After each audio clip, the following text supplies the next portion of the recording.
Stray spies still wandering around, looking for their forever home. On account of my many enemies. Enemies all the time. I've got a lot more problems than the ones you're bringing me.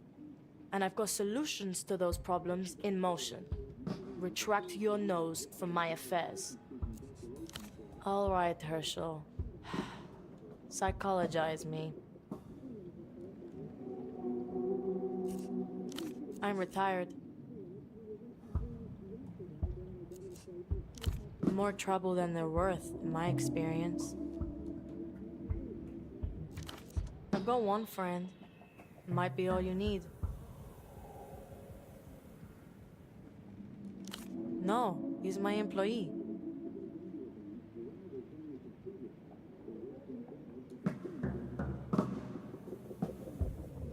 I keep her locked in a room next door.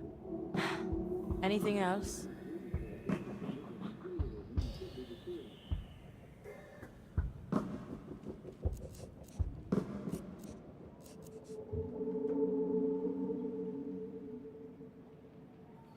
We had a professional arrangement.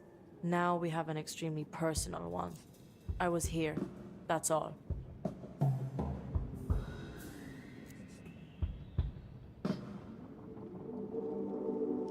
Probably where I left them.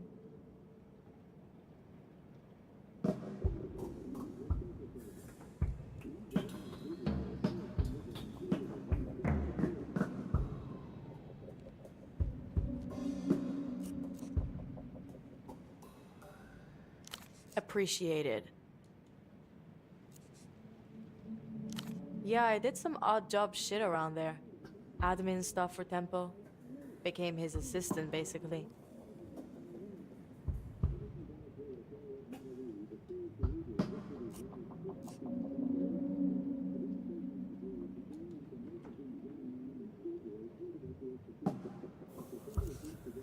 Maybe, yeah. Some fucking kingdom. I was just Yana. The bazaar took me in. Tempo kept me. I don't think so. The bazaar's receipts don't think so either. People say the culture goes backwards, or downhill, or whatever the fuck.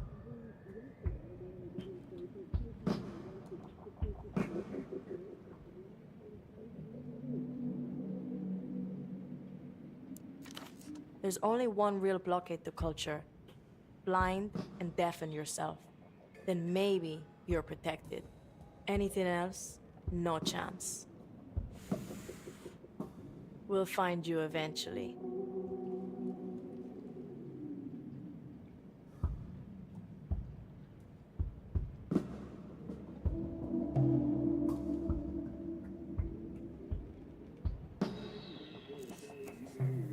Hold on, don't I get another name? Like how Tempo was Taxman?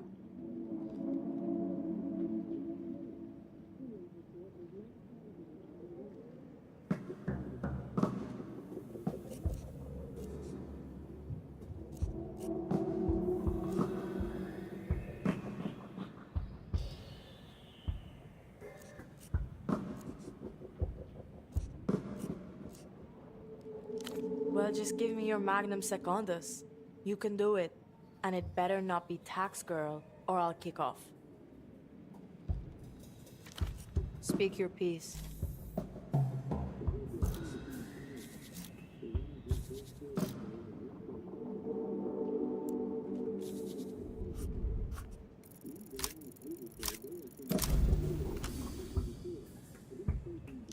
Names are easy. Just go with your first idea. First ideas always win out. Obvious. Lame. No. Sounds good. Get thinking.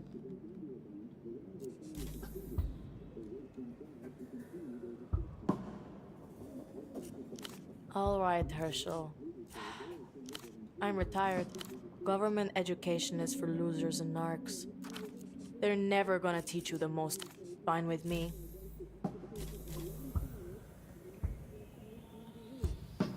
Keep your powder dry, Herschel.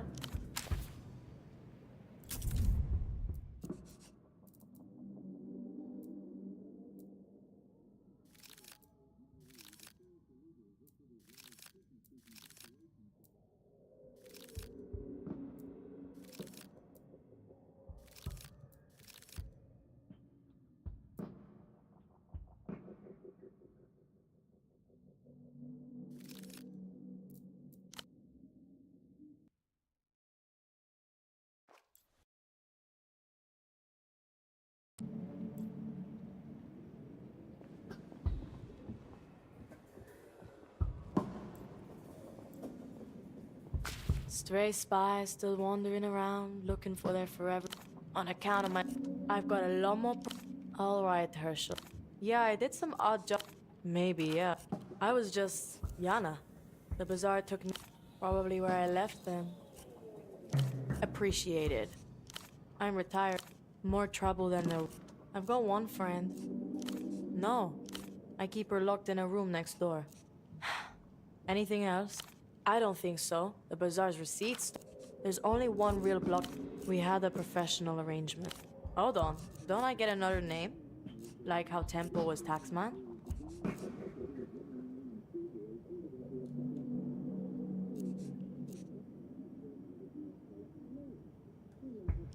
You mean like save you from the bazaar? Speak your piece.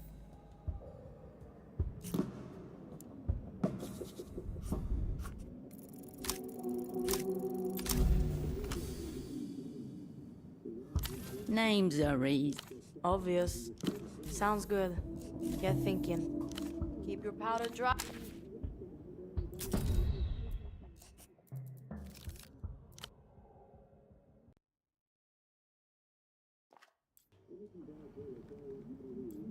Stray spies still wandering around, looking for their forever home.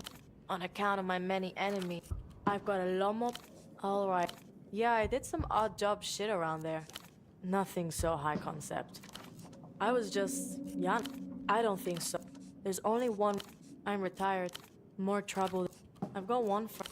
No, he's... I keep her locked... Probably where I left them. Appreciated. We had a professional... Hold on. Don't I get another name? Well, just give... Speak your piece.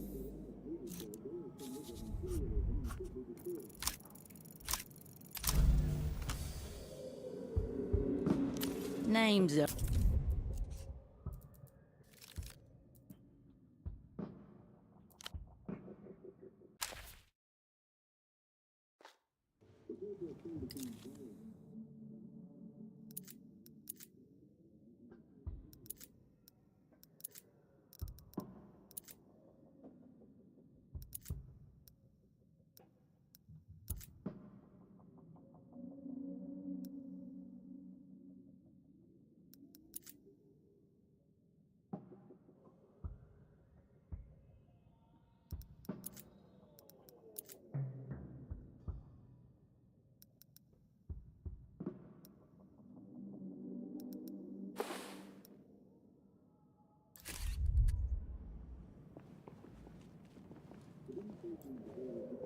Stray spies still want... On account of my... I've got a lot... All right.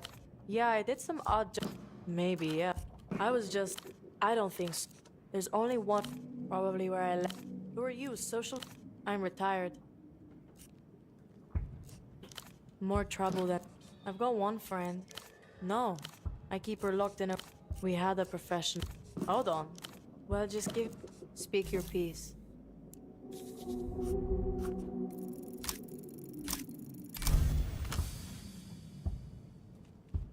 A good cryptonym reveals nothing, yet means everything.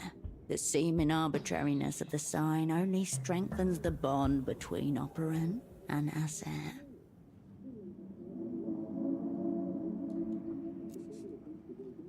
Why's that?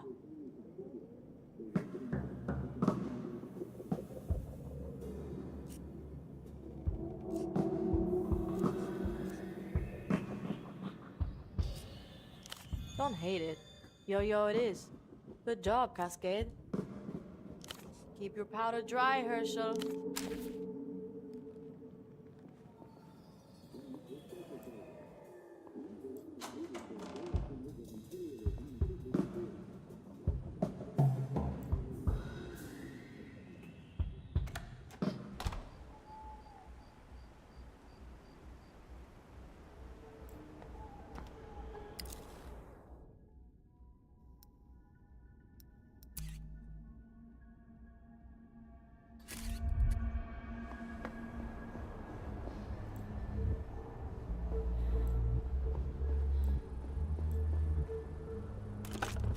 You pick up the payphone's handset. A dolphin emblem smiles at you, its eyes wide. The dolphin's playful gaze remains fixed on you.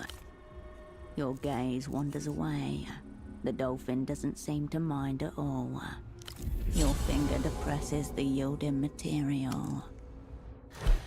Up, down, up, down. Sensual pleasure. You watch the dolphin pop back up, then squish again under the changing pressure of your finger. You lose track of time as you repeat the action. You step away from the payphone.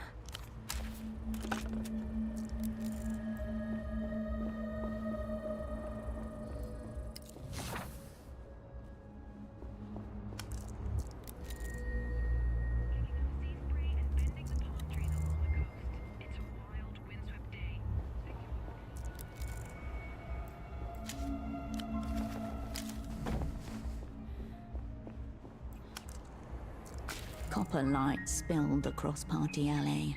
With the tip of his cigarette, Vespar indicated another building. You'd lost track of how many. Love Hotel. That one was cinematic. He looks to you, half a smile on his face. Double murder. Couple months ago. The man was a baby-faced Boyavik of the Azuri mob.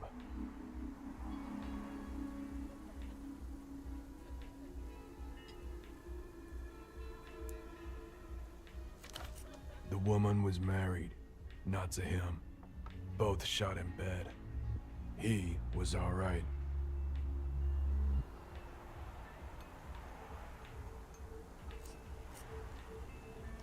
Little bit.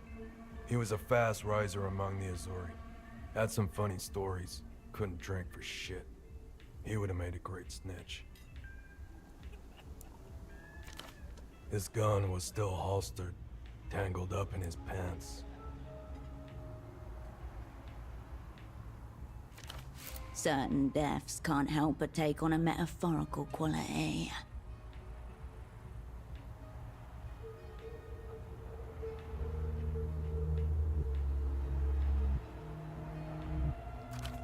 Ah, well. Let's fucking go.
A slanted aluminium box is bolted into the pylon spine. Beneath the friendly dolphin emblem, the word Renotel was etched into the metal. Cold and hard, but the playful smile remains. Inside, a slab of beige plastic, an old terminal. Behind a clouded sheet of polyglass, the screen remains black. No buttons on the outer housing that you can see. No glowing standby light.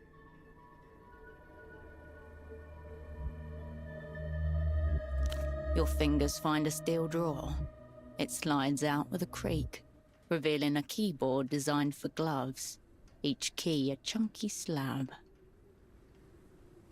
A low wavering whine. Behind glass, the cathode ray tube flickers once, twice, then flashes white. System waking. Please wait.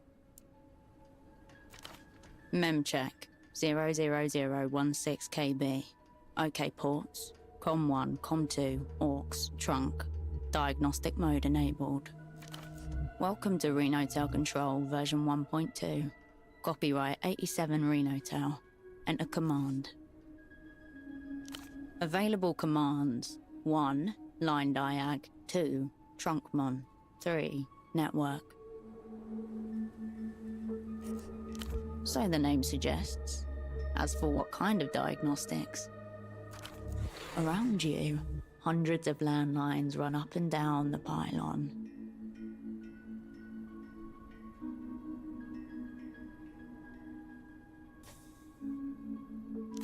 Assuming you had some way to identify the line in question. Based on the available options, this is a maintenance terminal. You might be able to get information on the Renotel network from here. You know, for monitoring trunks. The terminal clunks, as if it's exhaling static. The screen flickers, awaiting your input. Line diagnostic mode. Enter landline identifier to proceed. Line ID.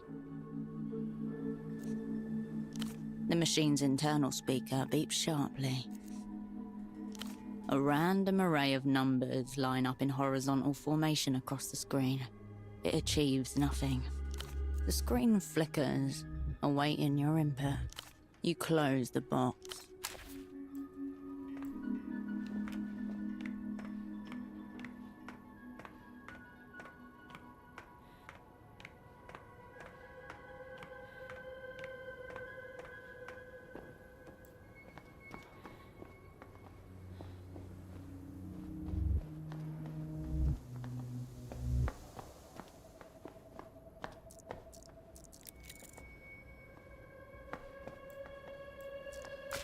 The stall has been left unattended.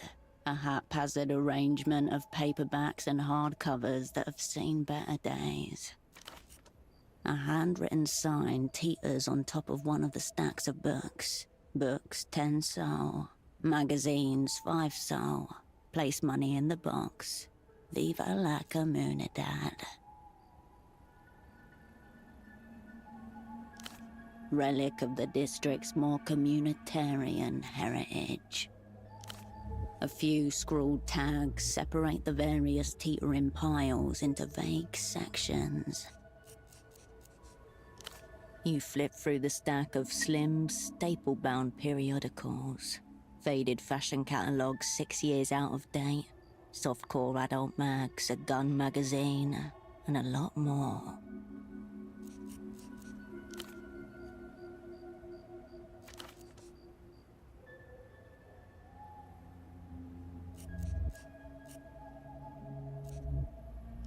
You do the dishonest thing. Nothing changes in the world.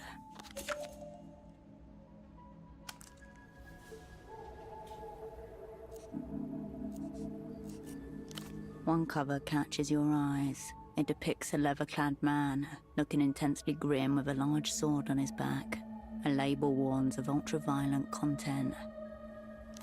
The Hombre, Volume 5, Issue A. You've seen that name before, browsing at the newsstand while Tempo badgered and bartered over cigarettes. and promises are dangerous, the cover suggests. Blood-slicked affairs ending in exit wounds, their payment often taken in spinal columns. You do the dishonest thing. Nothing changes in the world.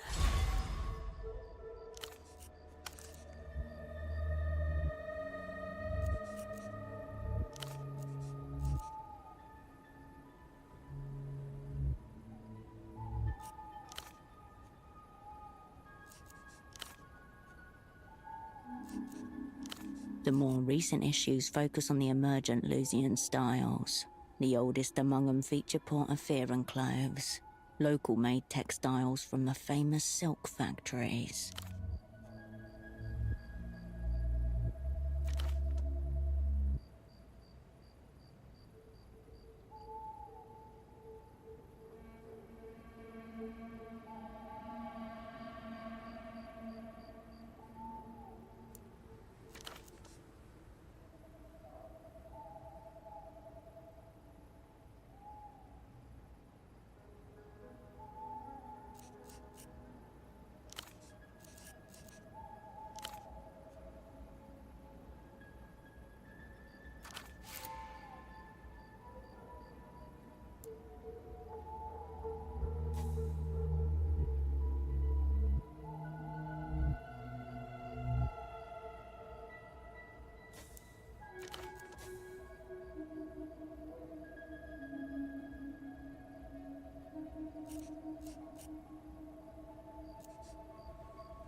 Depends on how much you enjoy predictable pursuits of serial killers, variably through occult forests and the urban stage.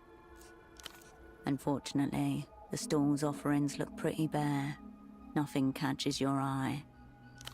By far the largest collection, you see a wild range of material, from an anti-aging guide to a series of books all by the same author, Vitor Kampf.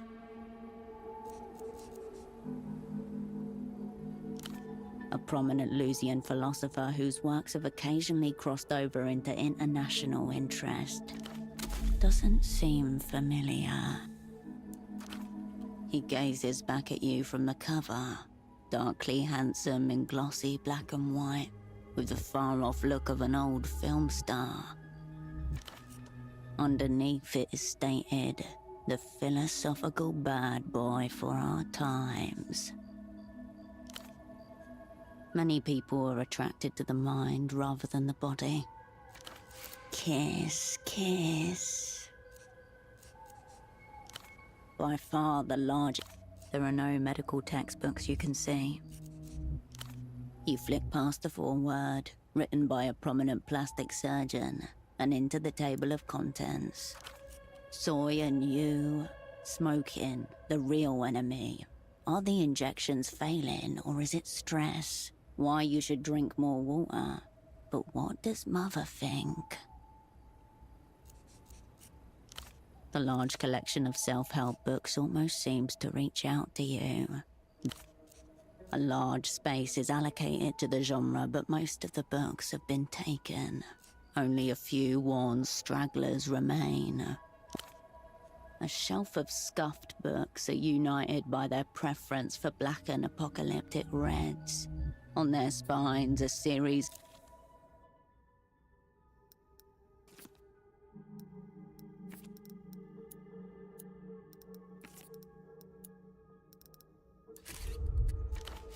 equivalency, Heracles, Vantalangicon, annihilation, singularity, nanoscale, hyperdrive. Two of the titles stand out to you above the others. Light March of the Chosen and Greed in the Interzone. Despite its dull cover, it seems to be an outright attack on the current state of reality, realized as an adventure through a futuristic city that thrives on depravity.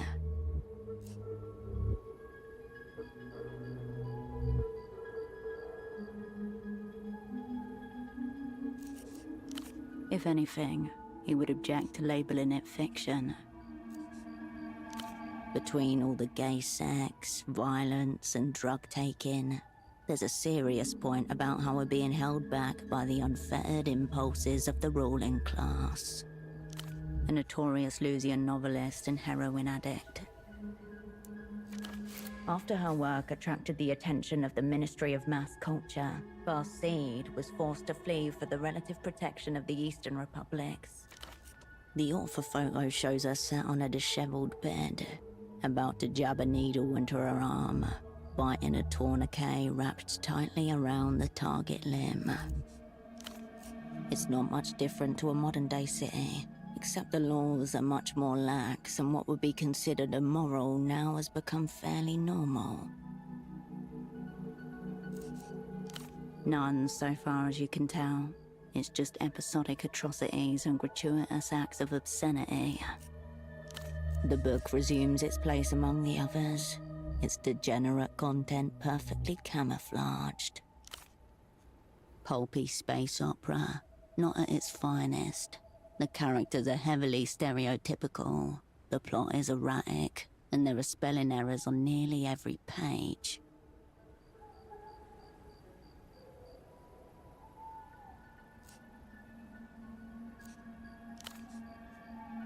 A bunch of religious cultists travel through out of space in search of what they believe to be their god, but end up being swallowed by a planet.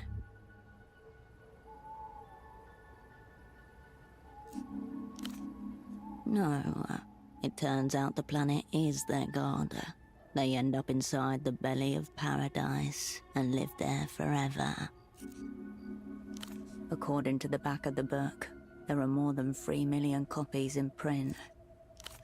Hundreds of printed materials, well used, slumber before you.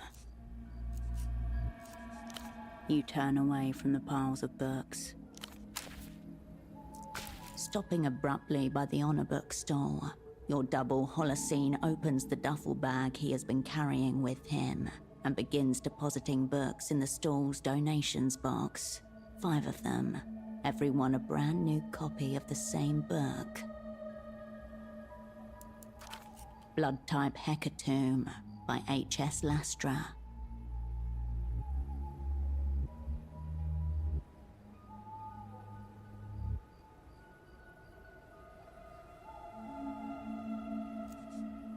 Lastra's virtually unheard of here.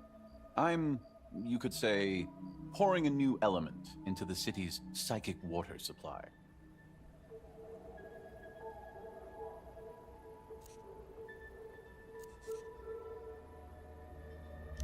The effects are certainly long-lasting and dire, but ultimately beneficial.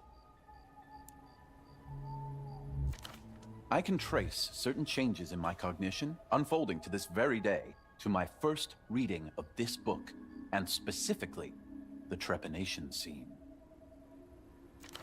I have reason to believe that this cognitive leap was set off by properties within the text itself, possibly letter distribution patterns that correspond to certain proportions within the human brain.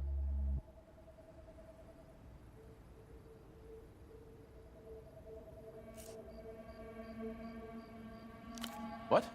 No, don't be ridiculous. I just want more people to read my favorite novel.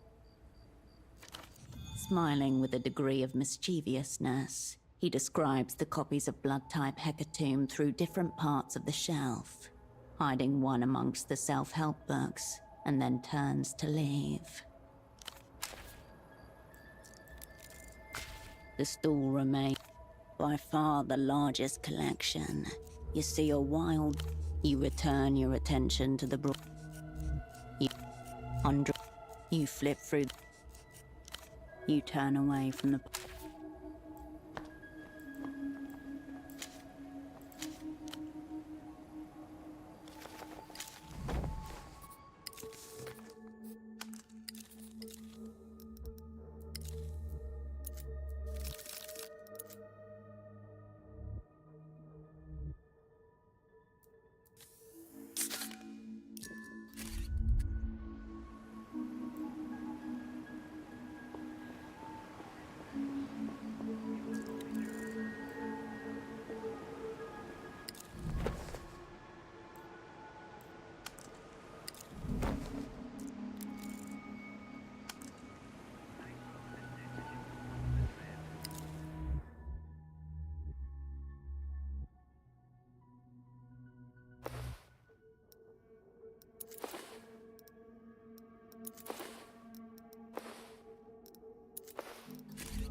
The tiles of this plaza seem to radiate outwards from the strange tree at its center, unlike any other you've seen in this city. Time passes, but you take no note of it. No one takes note of you either. To wide a key sock, you're simply a middle-aged woman staring at a tree. You let your vision decouple. The tree becomes a pleasing blur of light and shadow. It's all very aesthetic. Nothing much happens.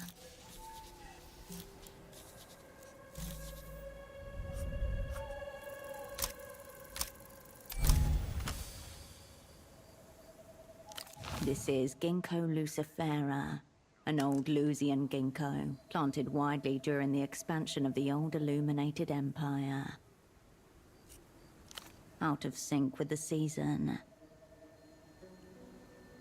Yes, and you're still just an ape, and not even a particularly distinguished example. You leave the old Lusian ginkgo to its business.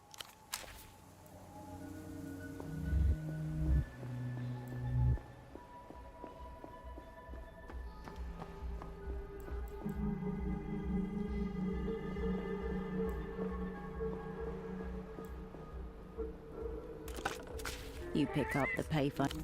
You step away.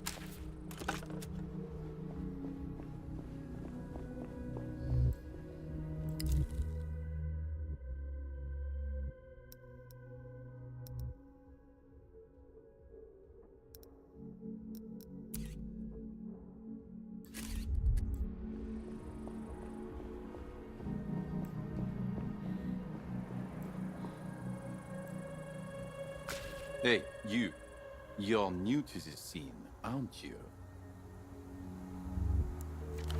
A young man in a long, colorful puffer jacket with an oversized collar stands guard.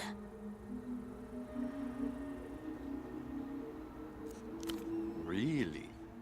I haven't seen you around. But maybe it's a good sign. Maybe the scene isn't as dead as it seems. My name is Kurt, by the way. Kisok, born and raised.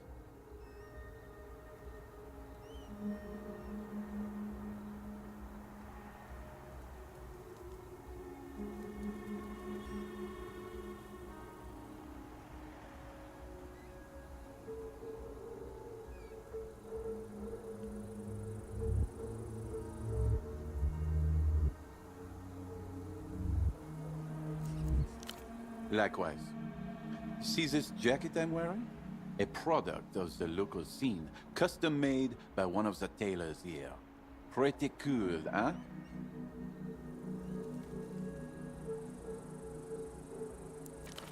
Highly skilled hands have made this.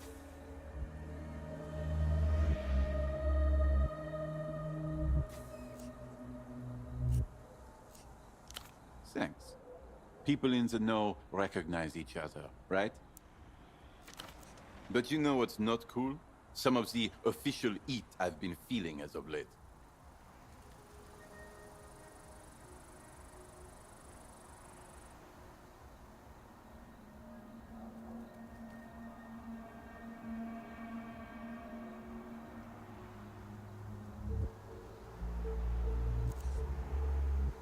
The man stares at you with a long, stern look of hesitation. I've bowled too hard. The streets of Portofino have not been ready for such a display of style. And to be honest, I haven't been ready either.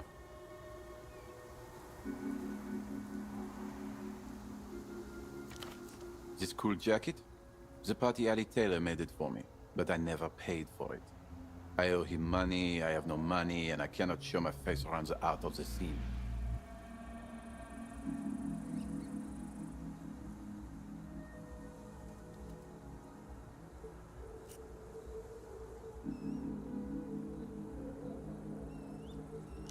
I'm a local guy. Been around here all my life. He knows my dad as well. And we signed a contract. I know fuck all about contracts. But I got the jacket. I felt exhilarated even. But I haven't been able to come up with the money. Haven't even had a single crossover. I never intended to. Ever since some new faces started popping up, I felt an undying need to improve my game for any potential scene crossovers. This man is enamored by aesthetics and lacks fundamental awareness of anything else. These days, the scene has deemed the notion of work out, so no. We signed a contract, as I said, but I was too excited to remember anything about the total cost. Maybe it was a lot, maybe it wasn't a lot at all, but the jacket is baller. I suspect and fear it was a lot. Can you find out how much money I owe him?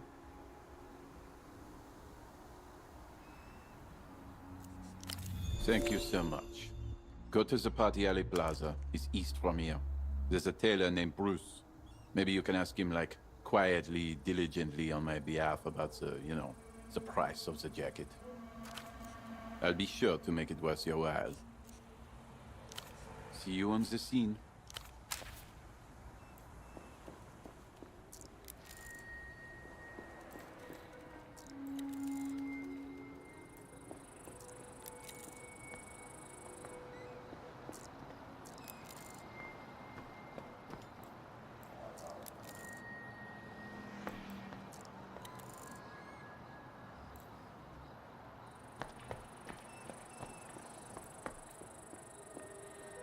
A name is emblazoned across the side of the tuk-tuk, in a cool blue font partly obscured by diaphanous hand-painted soap bubbles. Livestream Spies, cleaners for hire.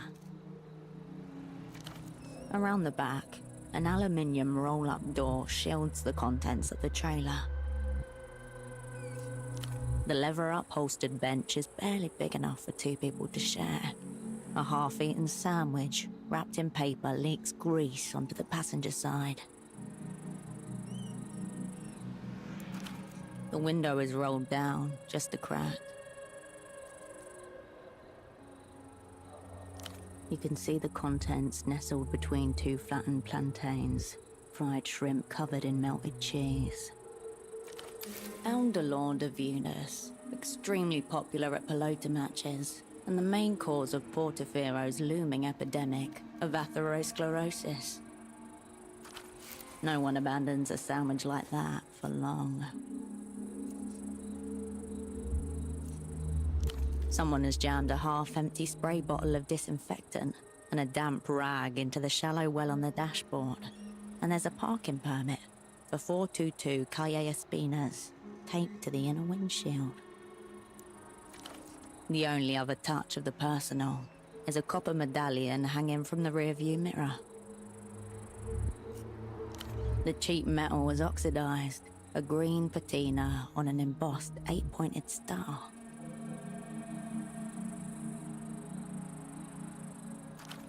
Some astrological thing. Who can keep track of it all? The cleaners, wherever they are, have left little trace of themselves or their equipment inside of the vehicle. The roll-up door is bowed in, half crushed.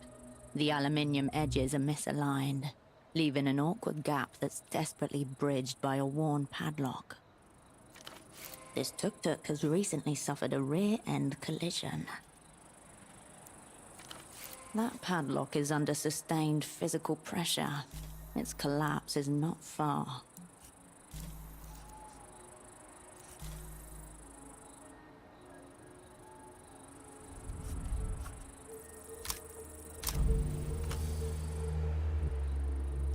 The padlock squeaks, metal on metal but holds. The door doesn't budge. Evidently the expensive kind. The tuk-tuk remains in its place.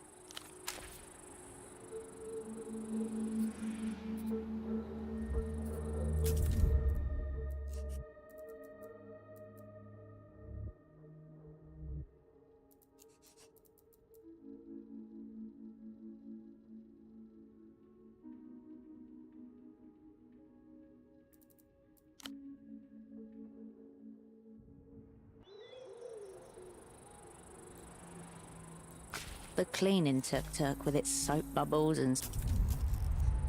The tuk-tuk...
Iron Petal 4 was playing on the television.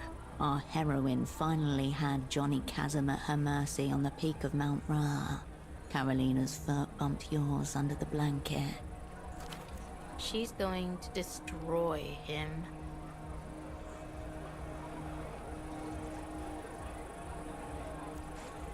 Her face glows with reflected color, a projector screen of flesh and fascination.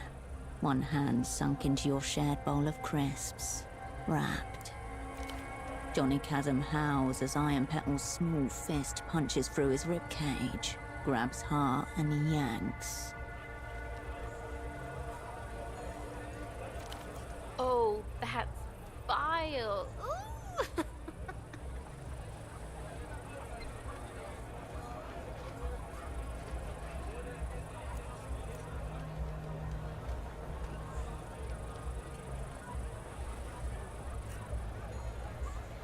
How many times have you seen this one?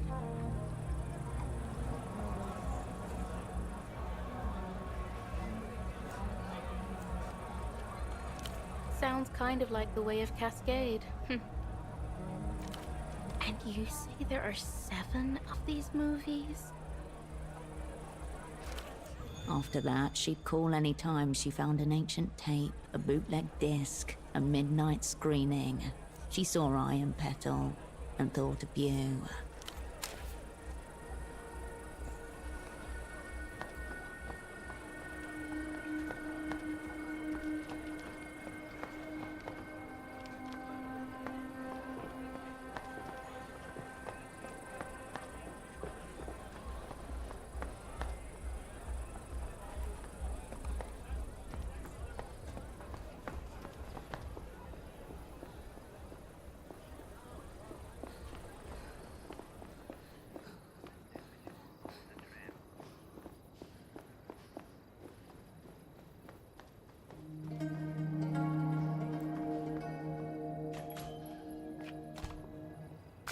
Good evening, operant. To her side, the door to the small room is open. A glacial wind emanates from her.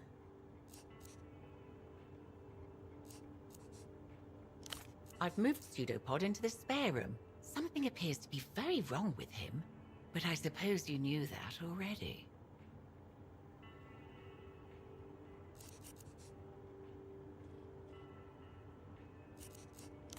But I did. But you see, you have upset me by keeping it from me.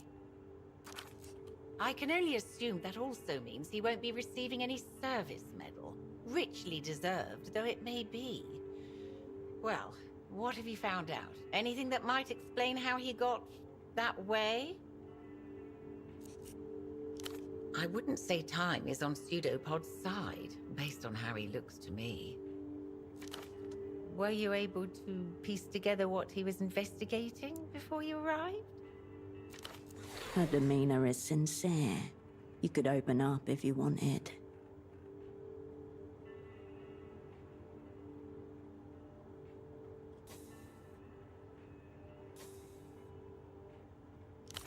And?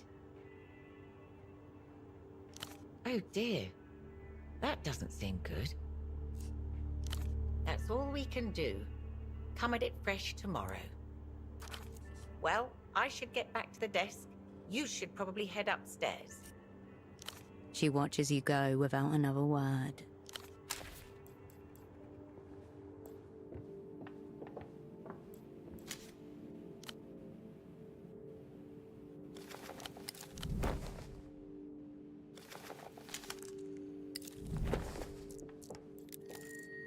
The lenses, camera bodies, flashes, and other indiscernible parts littering the workbench give off an alien and slightly... You are not a craftswoman. You have nothing to do here. For now. You approach your double's bedside. His breathing does not change.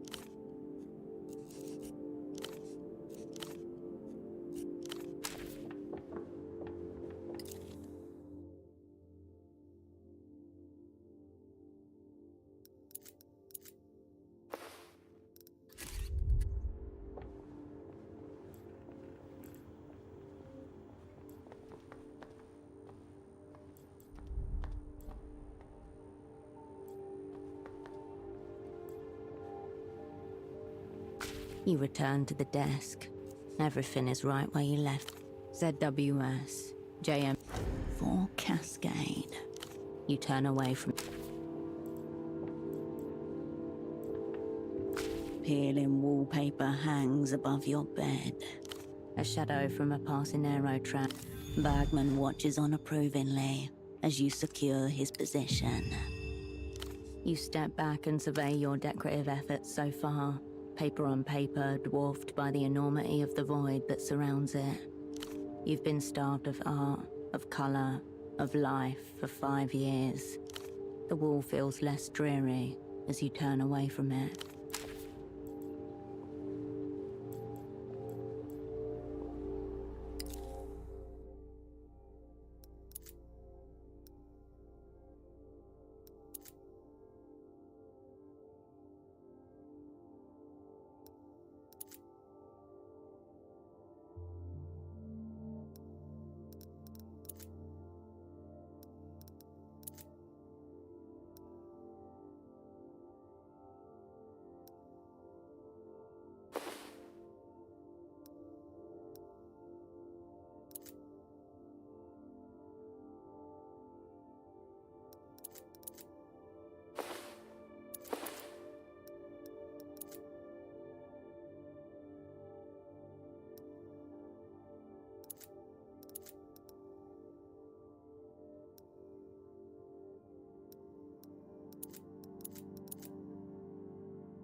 The bed welcomes you.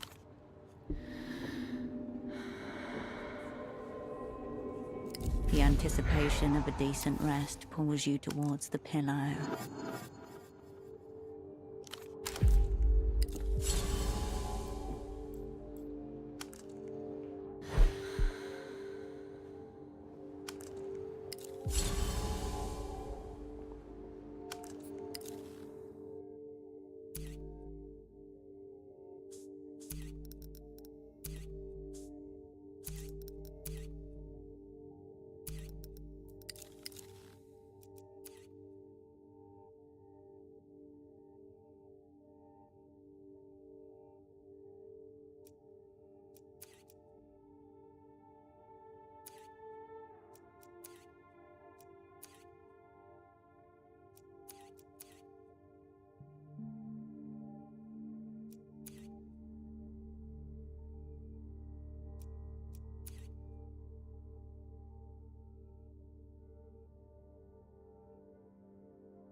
Vending machines are basically a 10,000-year-old grift.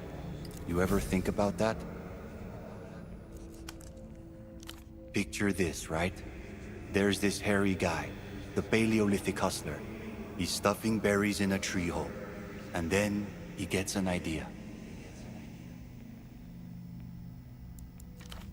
This prick finds a big, heavy stone and drops it over the hole. You want berries? I'll give you some. For a flint or a seashell. Boom. History's first vending machine. Brute animal cunning is enough to invent capitalism. Post-historical materialism is needed to transcend it.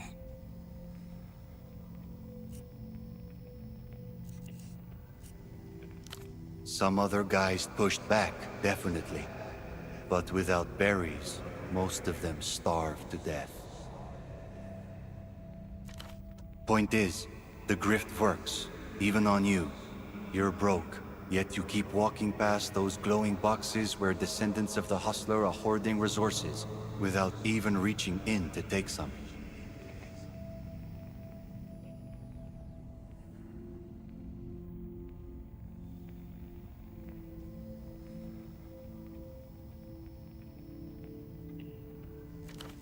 Rumba, canned coffee, even a sip of which would have made your ancestors' hearts explode.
Not stuff, money.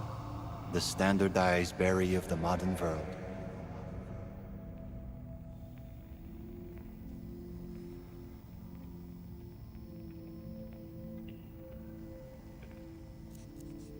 That's fucking right, H. Fuck that primitive grifter. Pin him under his own rock and reach the fuck into that tree hole. You can already hear the pseudo-verbal sounds of proto-hominid liberation.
Cobblestones awash in early morning lights. Vespar hovers by the fogged mirror's doors, his cap tilted against the drizzle.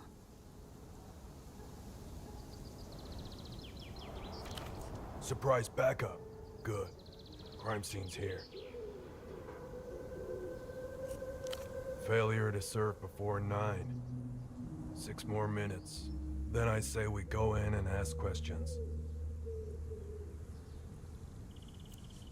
Been at it since yesterday. Tying off one last thing. Ugly pelota game last night. Couple stabbings. Work justifies presence. Any liquor is incidental. One of the regulars will talk. Why are you out and about?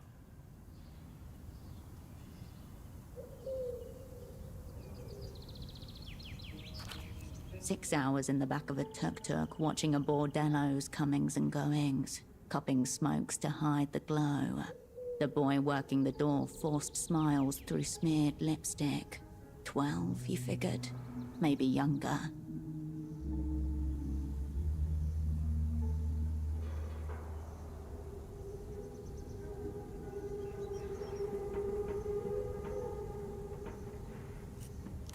Always the woman for the job.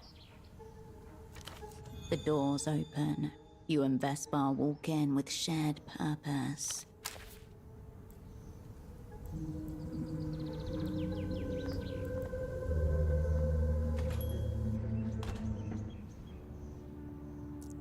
You step over the threshold and into a memory. This place, this bar, the center of the frozen world. Old schnapps and the faded sour cologne of body odor and bleach. Soft yellow light filtered through cracked shades. The rumble of the ice machine. A hissing television. Exactly how you remember it. Favorite den of Keesok's local pelota squad and their partisans, as well as a certain disgraced spy of the Operant Bureau. You discover your thumb rubbing itself along the numberless business card you found on your double. Stale air circulates your lungs. The taste is familiar. Your eye is drawn to the shelf behind the bar, littered with dusty bottles. The best part about this place is that it's open all night, every night. Its doors are always open to you, as they are now.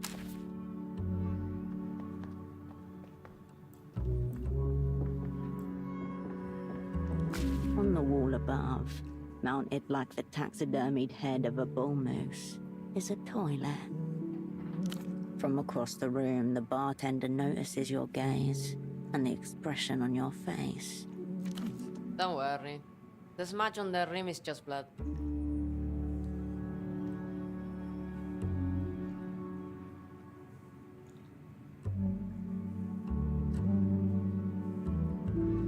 '83. Keesok versus Recreación. The referee sent Peña off on a bullshit call. A riot ensued, as per tradition. Someone ripped a toilet right out of the washroom wall and chucked it at the Recreación supporters. It's a misty, watercolored memory for her.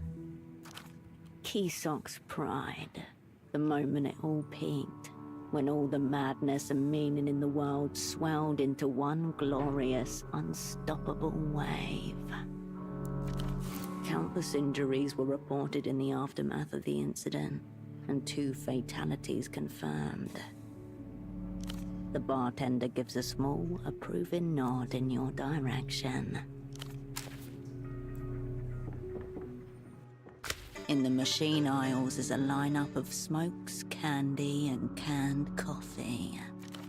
It strikes you that the machine is within clear sight of the bartender at all times.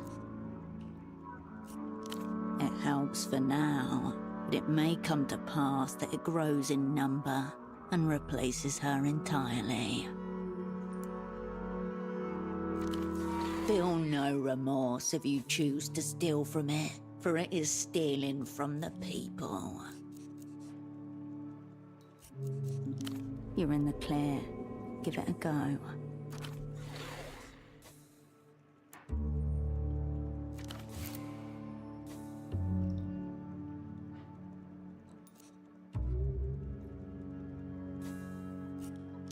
The machine whirs happily, recognizing its master's shibboleth, and spits out the cash into your hand. You turn away from the machine.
Under a thick, curved screen, colors rip and tear into each other, making it impossible to make sense of what is currently playing. Oh yeah. Pro typos are garbage. I suppose I'll buy a new one. Again. It looks confusing. Purple was Beetle Sporting's color.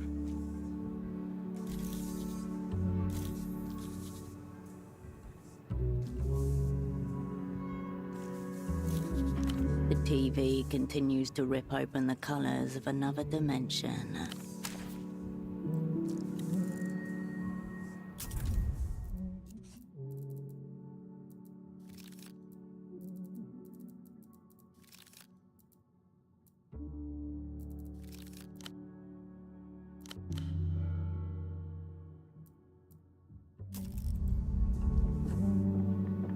What do you have?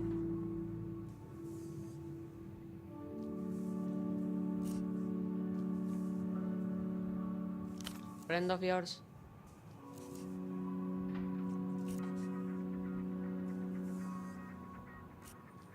He was here a few days ago. Seems to have come in to have a chat with your man over in the corner booth. She gestures towards an older man in a booth. His back is to you. Strange. He said he was expecting someone like you.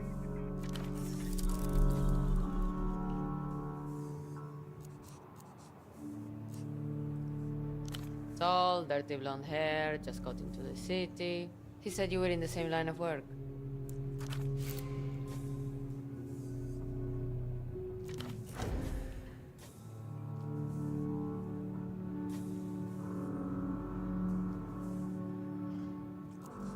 Not my business either way.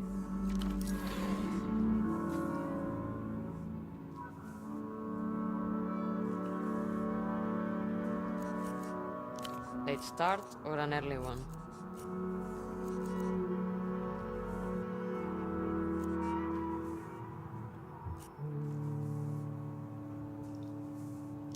Sure.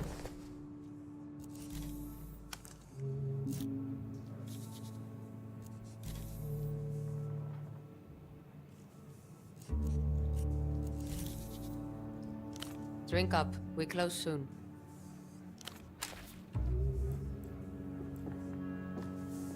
It's still almost impossible to make out the action on screen. It's getting worse. I really need to just give up on it and buy a new one.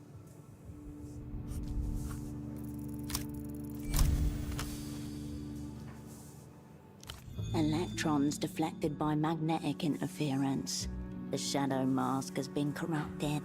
Without an instrument of magnetic banishment, you are near powerless to exorcise the demons of distortion from the fog mirror's television. Oh.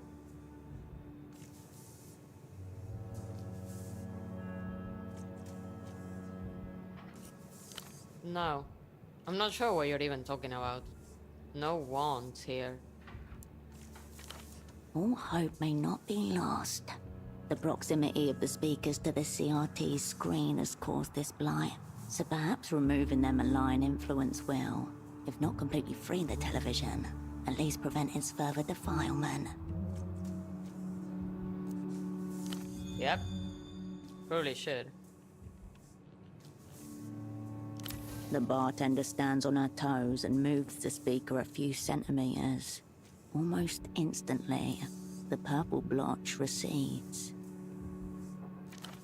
Well then. Good eye. Thank you.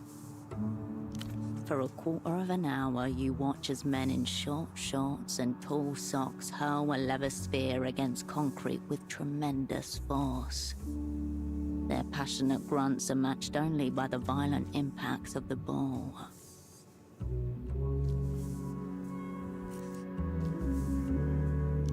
I suppose. It's a good way to meet normal people. The words of your old double Holocene come to mind. In the so-called developed world, the whole political and cultural economy of a place is revealed through its sporting rivalries. Recreación. Bunch of pretty boys in short shorts. That lack of expression is so blank as to be an expression itself. Recreación is a money laundering vehicle for the profiteer class. Those who've won the end of history by steering years of stabilization packages to their chosen enterprises. Needless to say, a significant part of their players' salaries are paid by Amter. Stabilization hasn't done much for Kisok. That's Kisok PC. Everyone around here goes for them. The locals local. Team of the working classes with strong ties to the old silk industry. Viva Kisok! Just remember that we're not allowed to use the WCs in another team's arena. I guess they're worried someone will take it upon themselves to recreate the ceramic panic of '83. One person rips out a toilet and lobs it into the stands. One time! And if not, there are plenty of plastic bottles around. 15 minutes pass in near silence as you stare at the television, mesmerized by the rhythmic action on screen. In your trance state, you hear a voice that sounds eerily like yours hiss, "Yes," when one team scores a point on a particularly tricky shot. It's only when the channel cuts to a commercial for tuk-tuk insurance that you snap out of the sports-induced reverie. No! Shush! The bartender gives you a brief, familiar nod as you slide off the stool.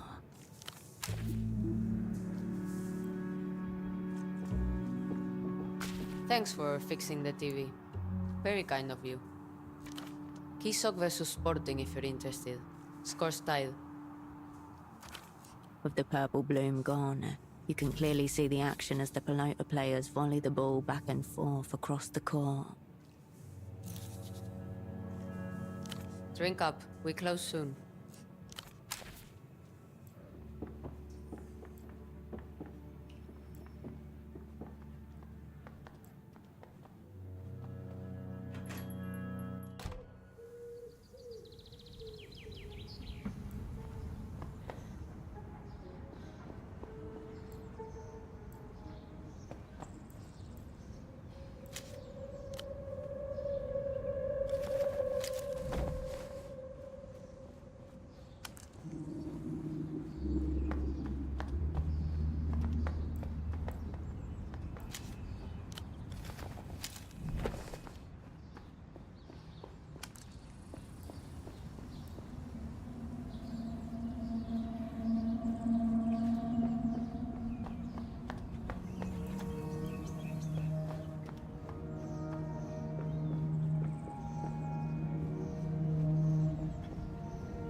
The brightly coloured refreshments seem even more vivid upon your return.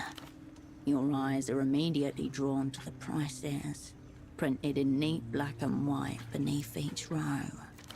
They're even more expensive than the vending machines in the airport at Treffe on your way here.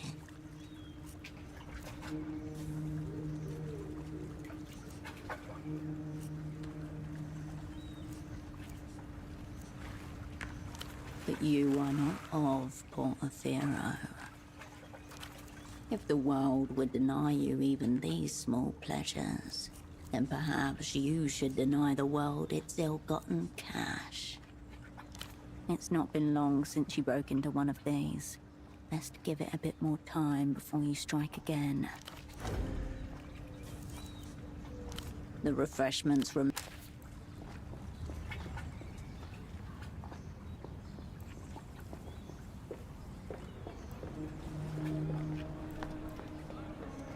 a low, tilting shelf marked in heavy block letters.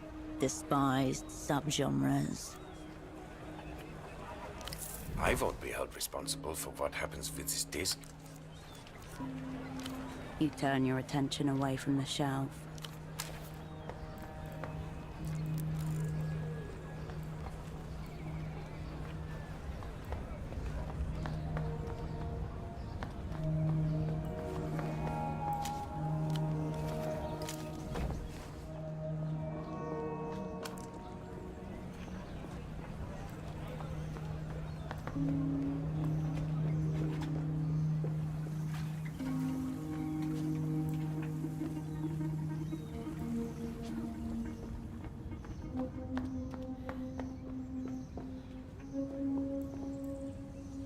You're back again.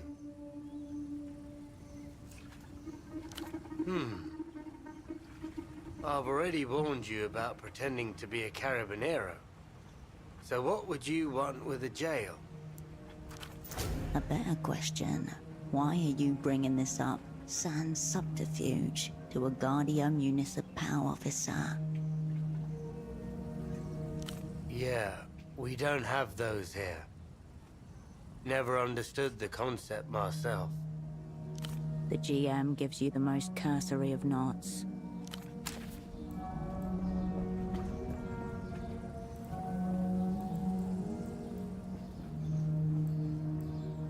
A dusty and disused storefront, closed with a metal shutter. Above, a faded sign names the building, the Animal Zone. You lift the shutter gently. It resists, locked. Around you, scattered pairs of eyes watch as you jiggle the shutter. Too many people around for a break-in. Come back at night, or find another entrance. Carl was here. M+Y, heart. Unstoppable trade forever. Marito is a dog rapist. You turn away from the storefront.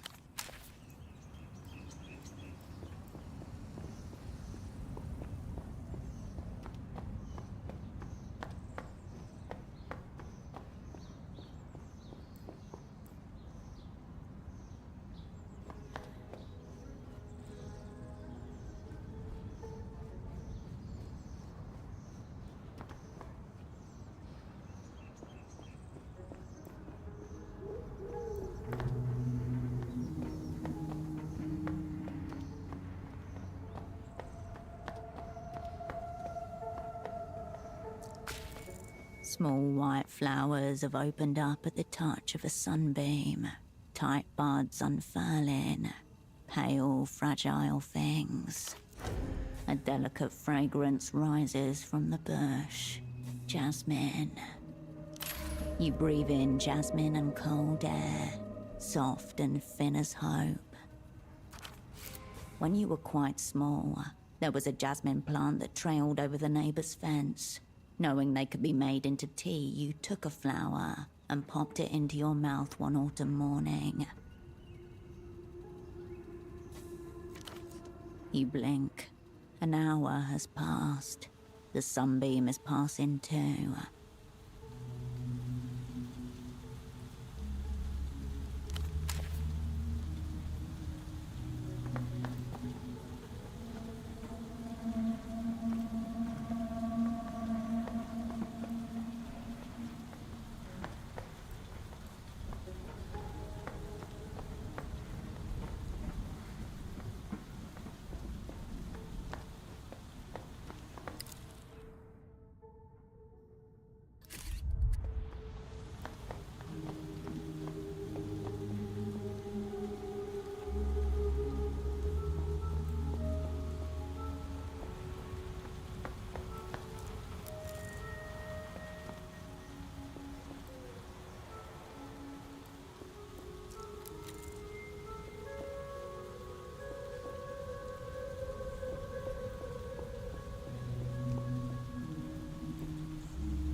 The bald man watches on as you approach, his frown deepening with each step.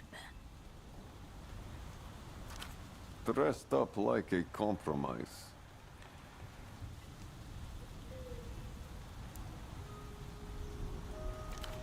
Retaliate at once.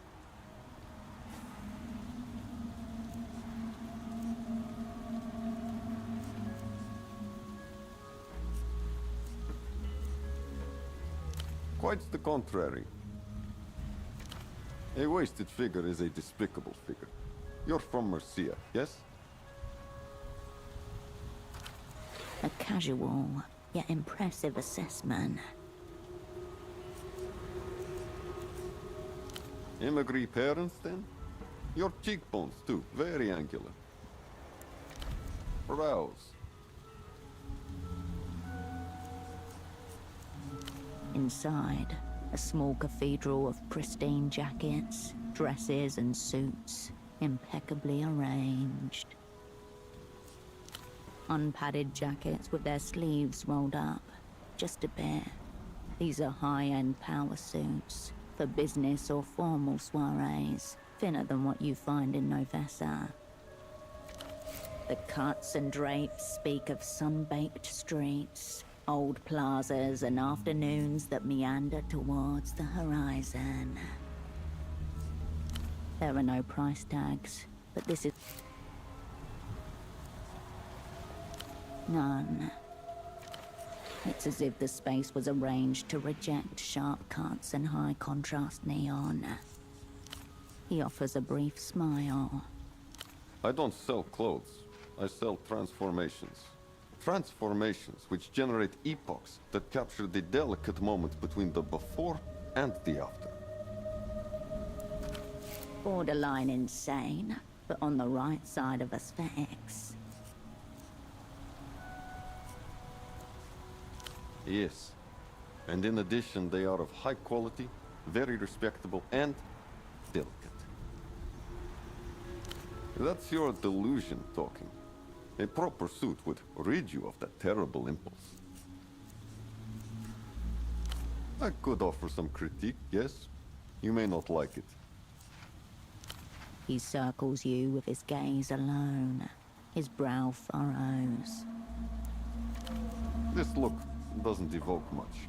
I prefer a unified ensemble. Unless, of course, you surprise me. Next. Normally, I would point you towards one of my regular clients who happens to be in town. A Monsieur Frederick of L'Empire-Sans-Territoire.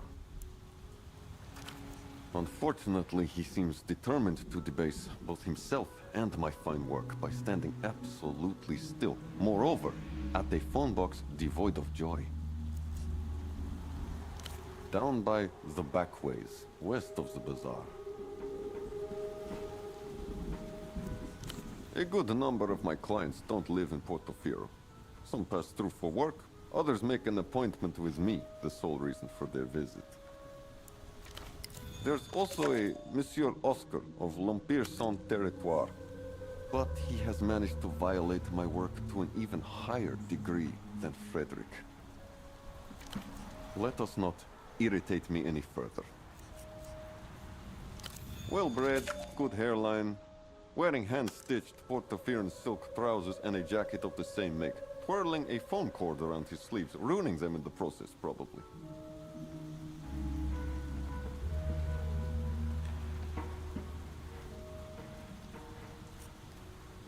Apparently, anything but displaying the full range of motion my elegant work provides. Wearing it for days on end. A disgrace. I hear he spends his time threaded to an intimacy line.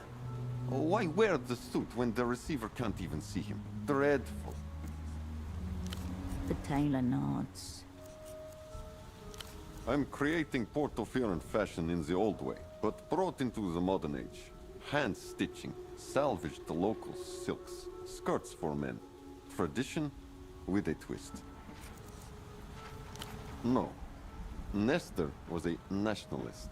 I just cater to people who are tired of a world that insists on shoving garbage down their gullets. The main source of the garbage just happens to be invading Portofino from beyond its borders.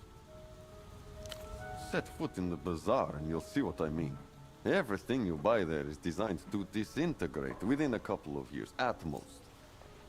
Any flaw a man creates in the pursuit of his craft becomes a part of the craft. A mistake made by a machine is just a mistake. Machines don't make mistakes, mister. See? Look at this.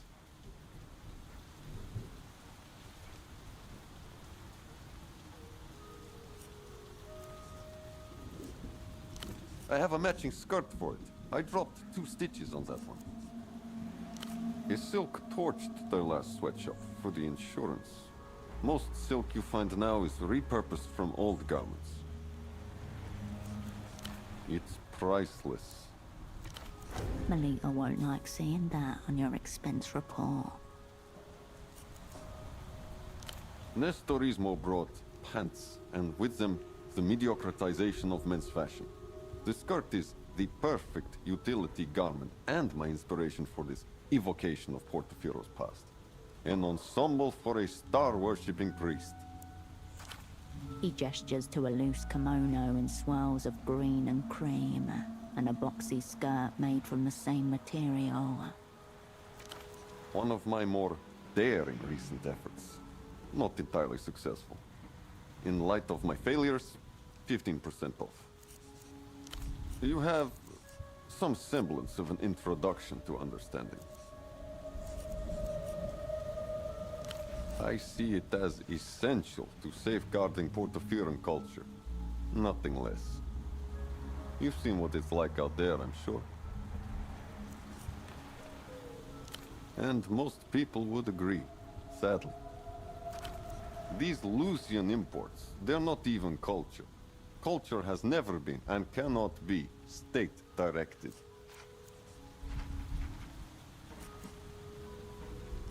Yes, but not only. Culture, authentic culture, emerges from the friction between the artist's hand and their chosen medium. And you too, why not? And them, and them, and them. Anything else is just logistics. He circles you with... This look doesn't evoke much. I prefer a unified ensemble. You're a potential customer, and only because of your figure. Carves aside. I'm just observing features that, under the right circumstances, could permit you to become a customer. I can see that you don't know much about the world of high value. If you move in certain circles, you may have heard a certain type of man say such things as, I have a guy in Portofino, but you wouldn't have heard of him.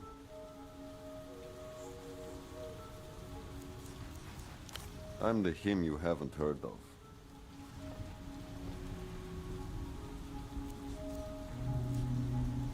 Please, there's no time for courtesy. When I say your selection would be an insult, it's your taste I'm criticizing. Allow yourself to ask for help. Bruce, dress me, please. Perhaps once more, with feeling. The tailor swishes his hand through shoulder-length hair that hasn't been there for a long, long time.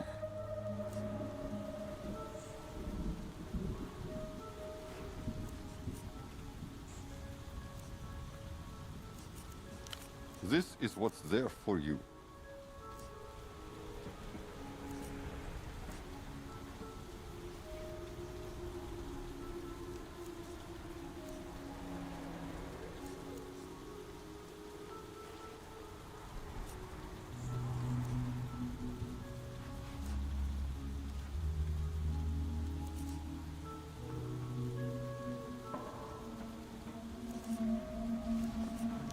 Well then.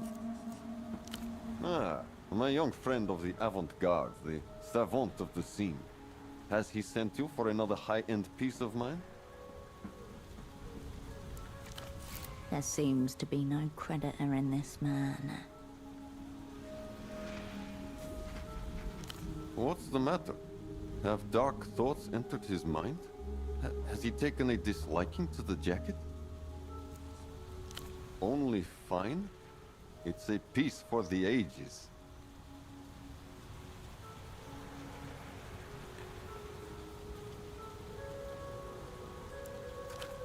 Something's wrong, isn't it?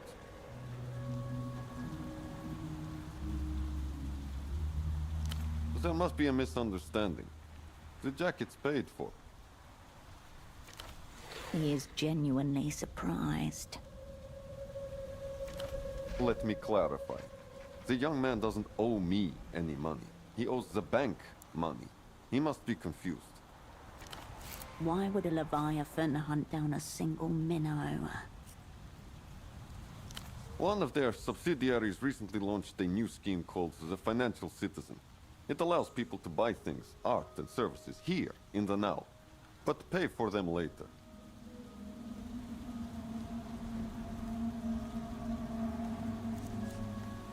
It's getting quite popular as of late. According to the brochure I received, it makes the economy faster.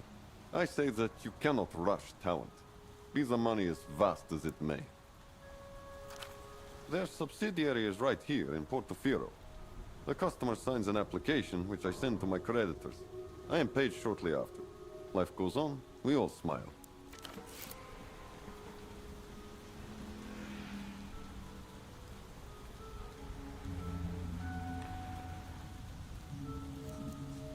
The scene, yes. That is where the savant belongs, after all. However, I am saddened to say that the financial citizen may feel differently. Very little. I make use of their services, and that is where our dealings end.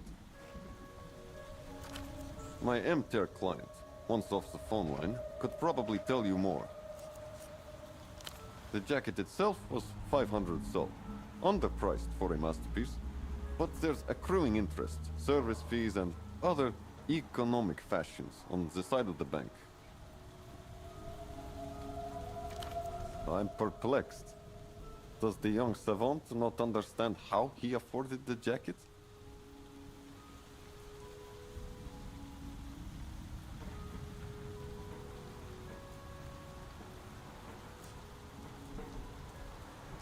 I'd usually agree, but that may prove troublesome here. Please tell Kurt not to worry about me. We are settled. But do remind him of his arrangement with the bank. I'd like to keep making pieces for him. Of course you will.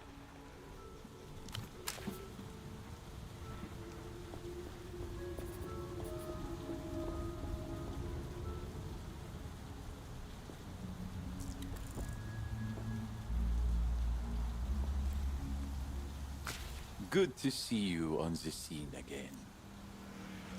Yes?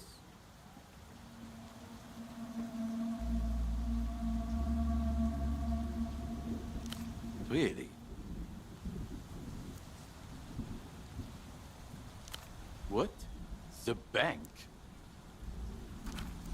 How can it be? This is not what the scene is about. I owe money to MTR?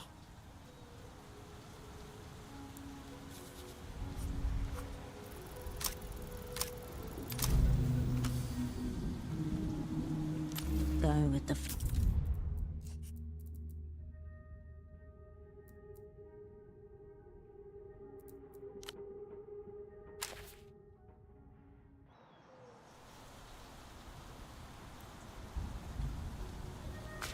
Good to see you on the scene again. I'm checking out... He's doing nothing. Hey, look. Look at those people over there. Out-of-towners. Faultless threads. The futuristic materials, high-grade factory work. She's got 39 sneakers.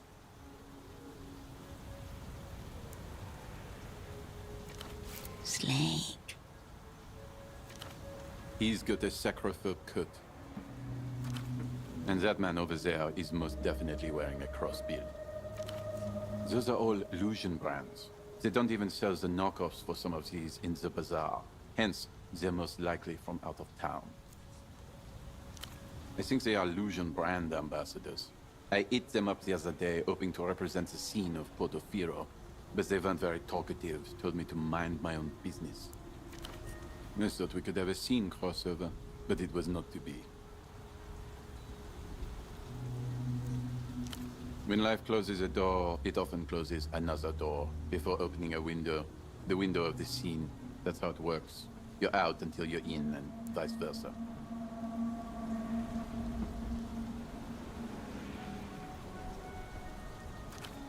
For decades, Kisok was a very low-quality scene, as far as the global scene goes. It's starting to show promise now, but I have to keep watch to make sure it doesn't go the wrong way. The thankless gatekeeper. Crop tops, monuments, and communism. This decade is all about portability. It's not feasible to take a monument with you. Maybe like a brick from the foundation or something, but not much more.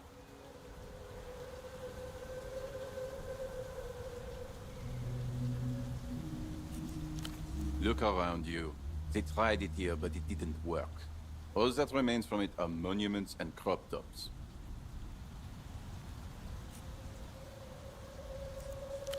Yeah. Struck a nerve there.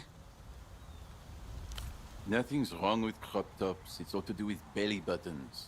In the current year of 96, the scene has deemed them out.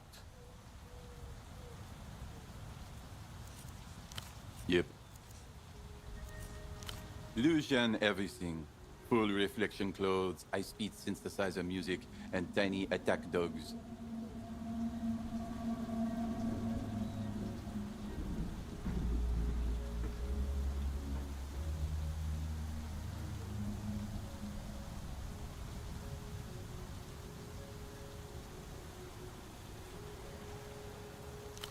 They intend to overwhelm your eyes with brightness, so you wouldn't see them coming. Cool, but also menacing.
The scene thinks it to be some kind of a power move, just for laughs. It's not like you'd see or hear them coming, right? A wall of electronic sound punctuated by low-end rhythm designed to misdirect your sense of space and time. El Pop is just the introductory lullaby to make the people, ballers included, drop their guard. A song of impending decomposition. They must have some substance, given their success on the global scene. Oh, you don't know the scene worldwide? That's all right. Many don't. It takes many years of experience to see the scene like I do. I'm here to divulge. A firm 2 or 3 on the 10-point scale I just thought of. It's not very baller of them to force everyone to do jumping jacks or executing civil servants in the street, especially when wearing the clothes they do. Cool older guys would tell you that Kisok once ranked #1 on the global scene hierarchy. The Palace of Culture used to be the center of scene operations. Chief Baller ran the Communist Party from in there, but they couldn't keep up with the changing scene. In short, Kisok has ranked low for decades now, but new ballers rise from its ashes all the time. Ballers like me. This place is on the up. Only the culture, or rather, the baller blockade is holding us back. Never said anything about copying them, but the scene is ever-changing. Eyes on the prize at all times, all times. Balling in flux. La Luz is currently leading the scene, the undisputed world champion of what's in. Cicatriz Frontera may be the political capital, but the city of La Cupola is the scene capital. A desert city known to be the center of Luz's film and music industry. It has become so closely associated with cool that desert motifs have become popular even in the superblock. I've heard rumors, though, that the political types are all imprints of just one scene savant, and that's why the capitals are different cities. How would you duel for recognition if you're one and the same?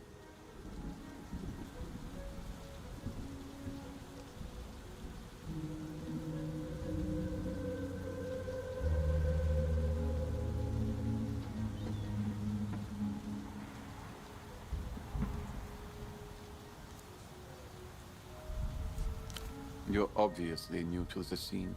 Ballers of that caliber are destined to be at war with one another. especially if the difference between them is small.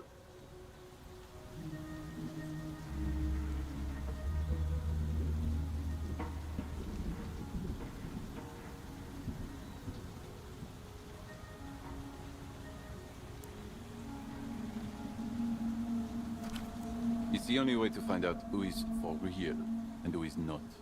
Comes with the territory. Sometimes it happens that both of them turn out to be real. That's what's called baller synergy. Very good for the scene. He pauses, watches you a moment, and shuffles something in his pockets. I protect my sources. Yeah, cool. See you on the scene.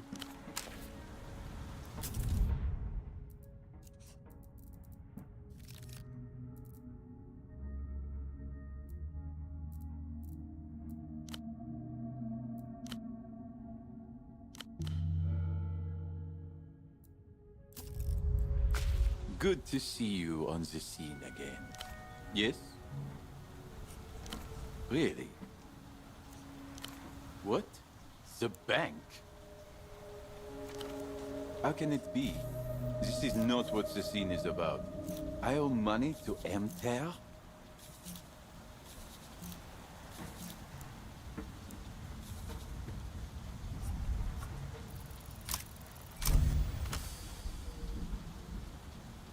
Money. Some say it is real, others say it is fake.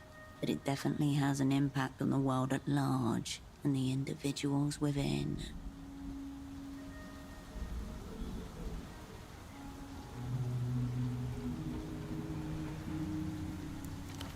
For this young man, the explanation should be as simple as possible.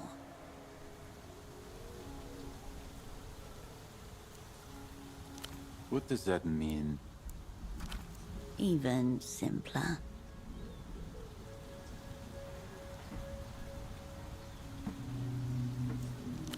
But how can it be? I have never even met anyone from Emter. How would they know of my desires? You can do it.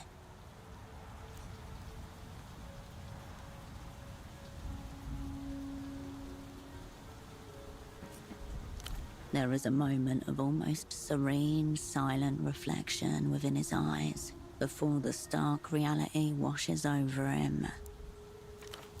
Oh no. So I'm in a lot of debt.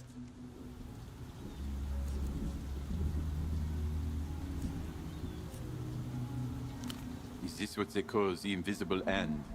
I think I am feeling it around my neck. What should I do? Should I become an illusion brand ambassador? How am I going to face my father like this? He's a proud man, he wouldn't understand.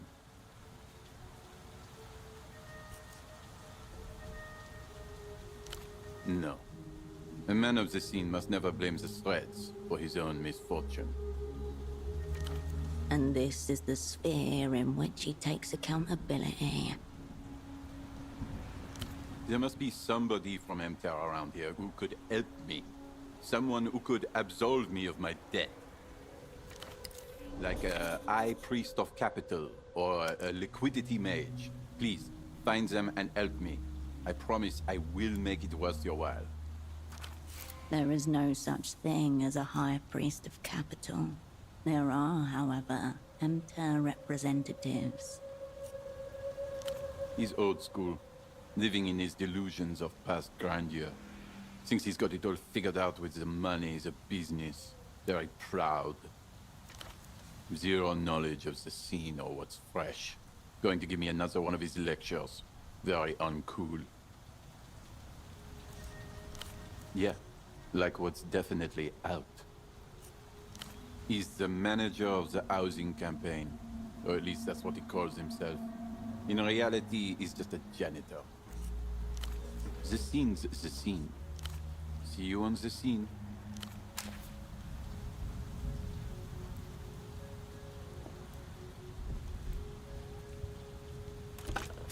You pick up the payphone's handset. A dolphin emblem smiles at you, its eyes wide. You do not yet have the number of anyone else in this city. It's certainly possible. Though don't start wasting your time with prank calls, Operant. The Reno tell Dolphin eyes you expectantly. You step away from the payphone.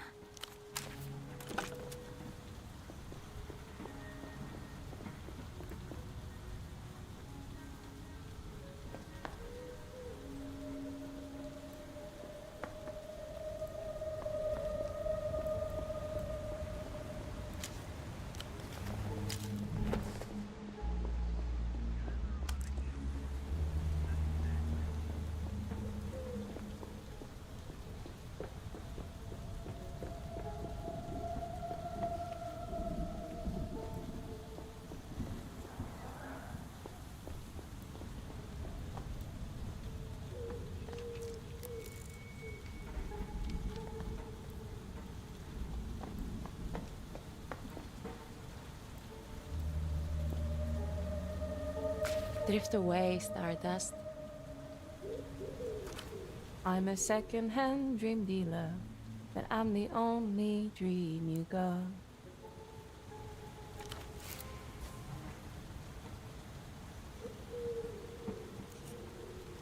What is that?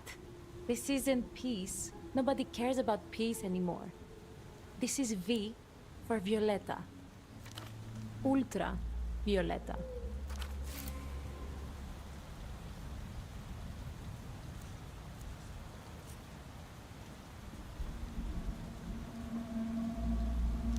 Are you on drugs? This is a mask. Ultra Violetta, the hyper-tier L-pop star. Lucian Electropop. No idea what I'm talking about. Must be brain damaged. Don't be mean. We're representing the Ultras right now. It's not her fault she looks that way.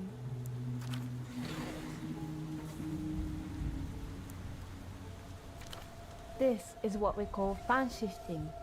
We become Ultravioletta, and we sing her song as an act of faith and love.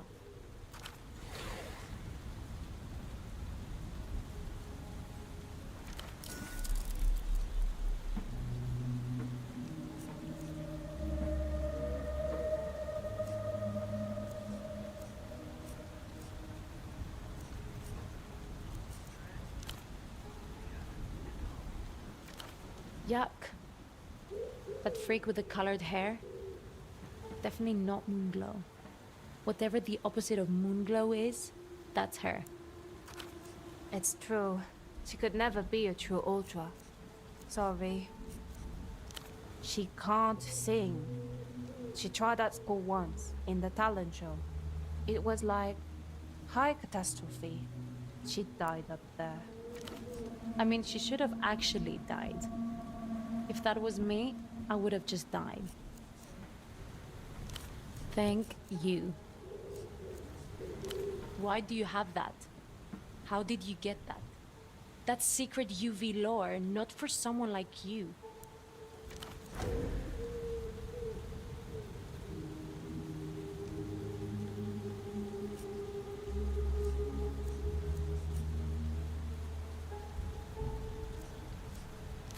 Ultras are ultra fans of Ultra Violetta. It's a lifestyle commitment. Some of us have even died for this. Respect for the martyred Ultras.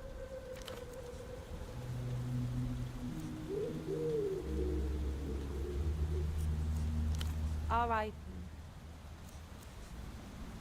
Not like this. This was way chicer. Mass suicide. Random acts of self-annihilation are not unheard of in the Ultra community.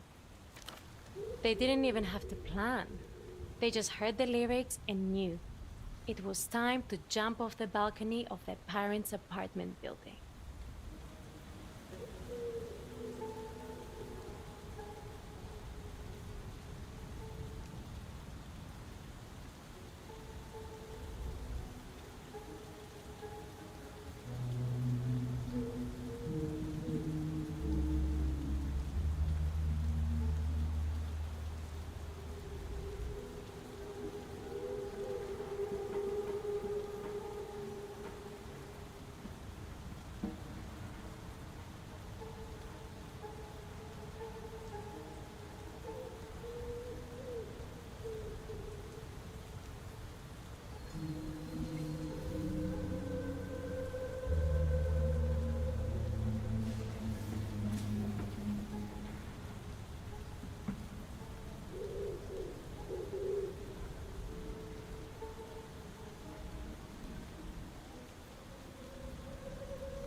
We live on the ground floor.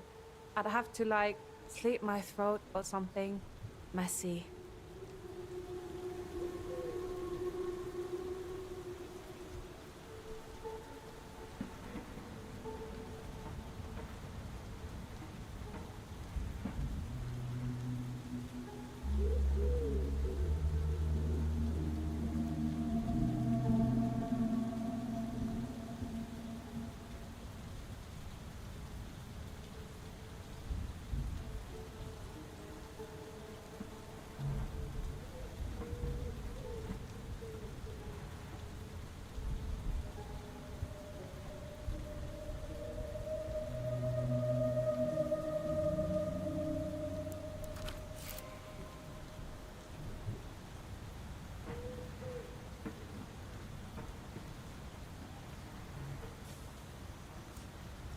Nah.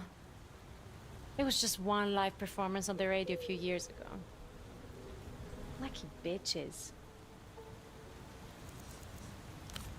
So stupid. Like, what are they afraid of? That we'll see what we're missing out on and realize Portofiero's a wasteland? Too late.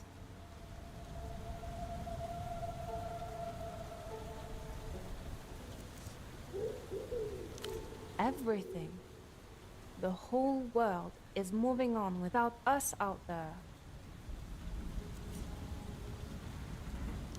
It's where culture comes to die. The mass grave of all things cool. There's nothing good here. And anything that is good is a giant pain to find. Like, we've been trying to get a genuine Lusian disc player for months. No luck. That's fine if you're desperate, but it's disrespectful to listen to Ultravioleta any other way than in the original medium. The whole thing is so moronic. People would be a lot happier if they were able to just have what they want. Censorship is basically backwards rape.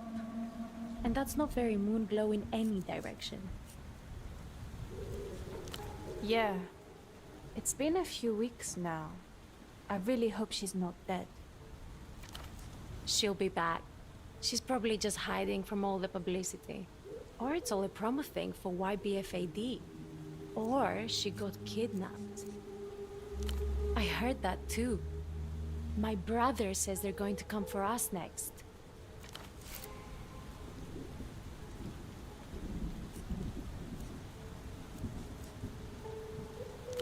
I'd take whatever horrors of a televised pelota and fried corn. Yeah, we're fan shifting right now. Not surprised you've never heard of it. We like to do it together. It's fun to make the costume. And it's nice to sing to the world when it listens.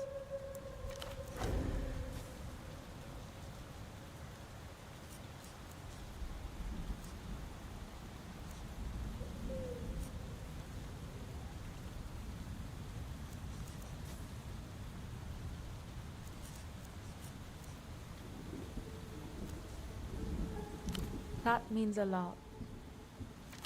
Whatever. We're not pretending. Why can old people not wrap their heads around it? Ugh, like that guy with the weird headphones the other day. No, maybe? I couldn't tell. He was so weird. He came up to us out of nowhere and said, in some territories, impersonating the monarch is a crime punishable by death. Death.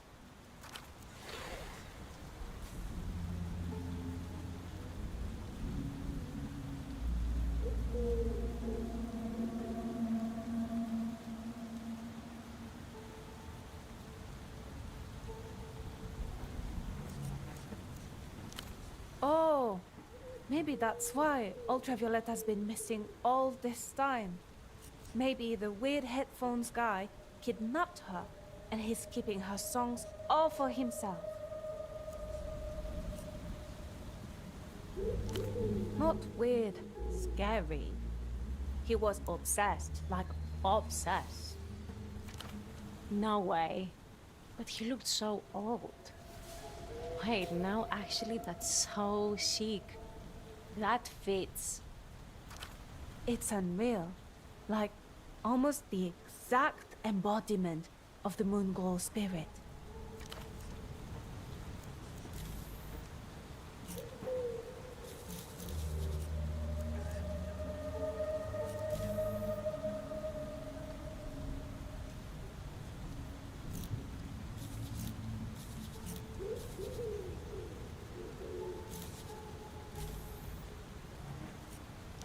Sure.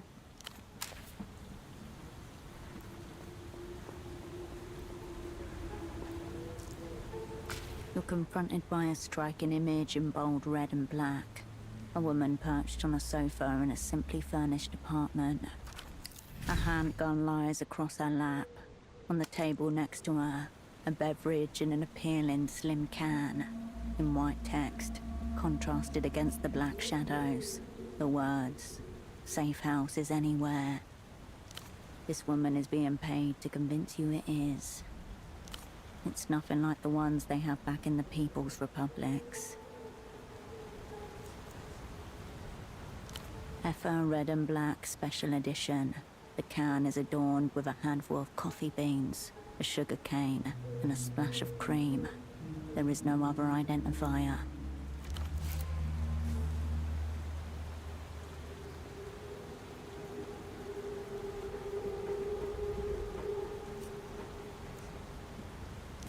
She knows you're watching.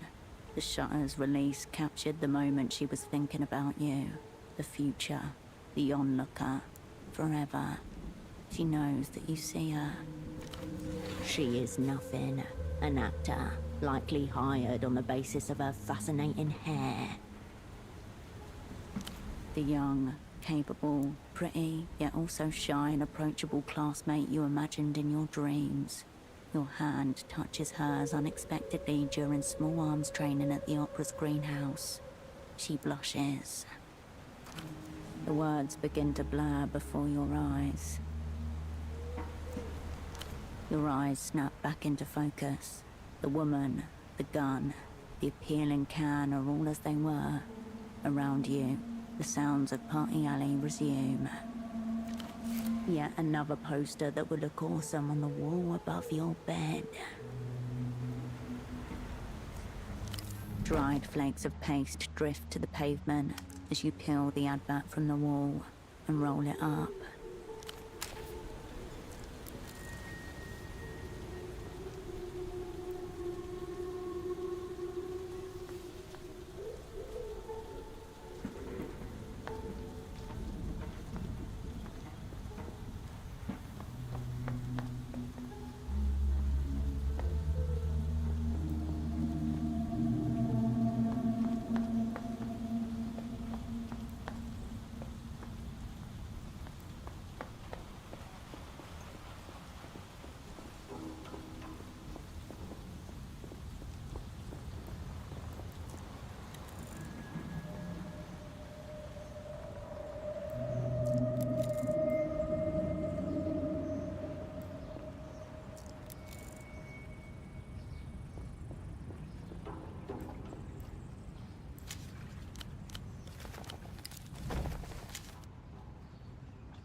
Among the rows of gleaming beverages, one pounces out at you.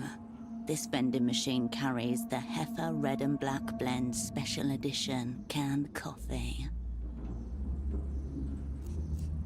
Crucially, the coffee is not. Automated, unfeeling commerce stares back at you. It is no coincidence that the contraption before you mirrors the proportions of a coffin. featuring a transparent lid for the necro-voyeurs.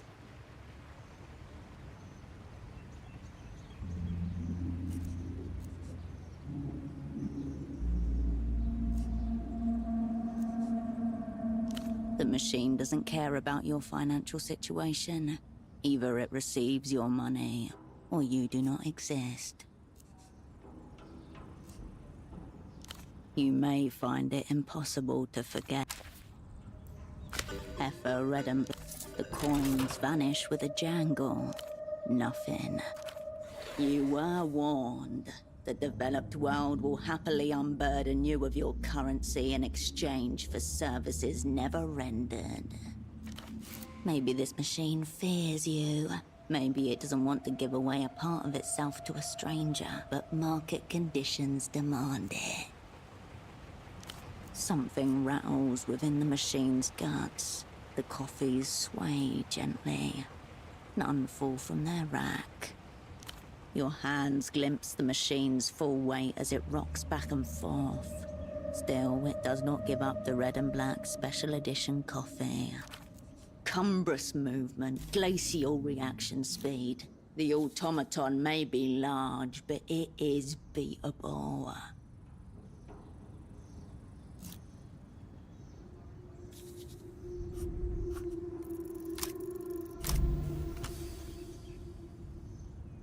If you must go down here, bring the future down with you. With a creak and a splinter of light, the machine tilts towards you. The last thing you see are 100 colored cans sliding forwards to crush you out of existence.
You're not Portaferan.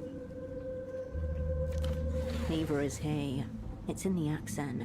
Vowels musicalized, R's straining not to trill.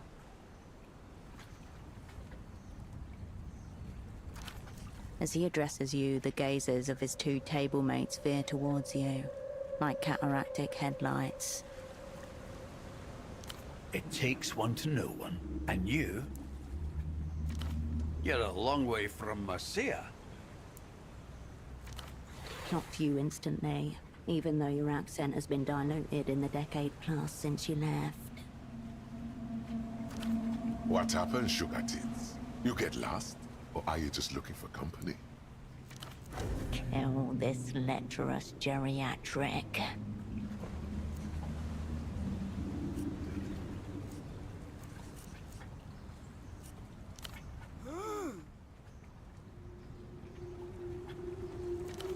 Fair warning. Between us, we've only got a few salt to our names.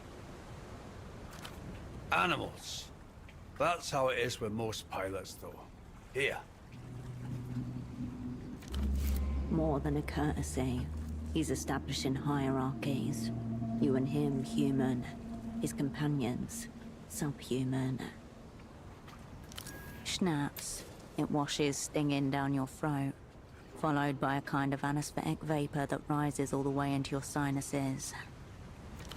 We're all strangers in this city. Why don't you join us? We've got nothing better to do. At least until the phone hugger over there fucks off or dies. Not 10 meters away, a young man clutches the payphone to his ear, whispering urgently. Just another foreign money, man. City's been full of them lately. Stuck-up little shit. Strolled in one evening, couple of nights back, picked up the phone and hasn't let go of it since.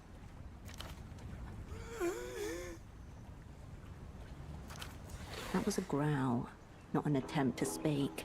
He would be making the same noise if he could talk.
all want our turn, sugar? That's cause you don't know the miracle line. The miracle line must be what that card in your pocket is about. It's just a sex line, Marcia. Though admittedly a formidable one. He's here every damn day. Stays on the line for hours. Doesn't care one bit if anyone else has had a turn or not. Only shuffles off once the sun sets. What are we going to do? Fight him? Even if somebody pummeled him half to death, he'd feel nothing. He's an empty suit. Not even the decency to be sad.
Let him rot in wealth.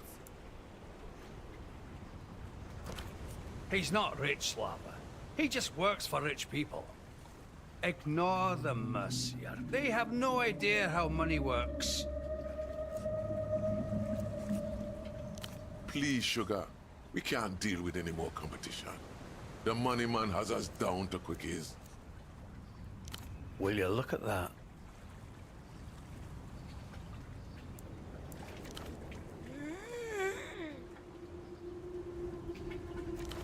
Now where did a sweet thing like you pick that up?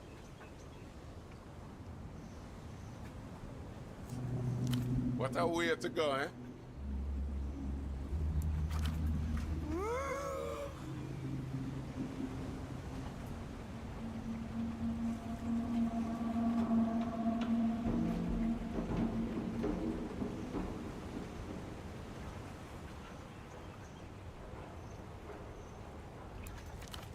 Rapturous fantasies of masturbatory death overtake him.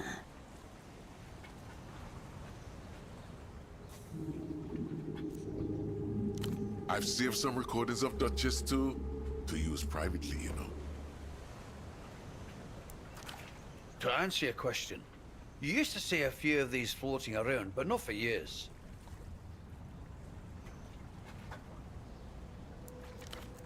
Figure it was from before that phone was permanently hooked up.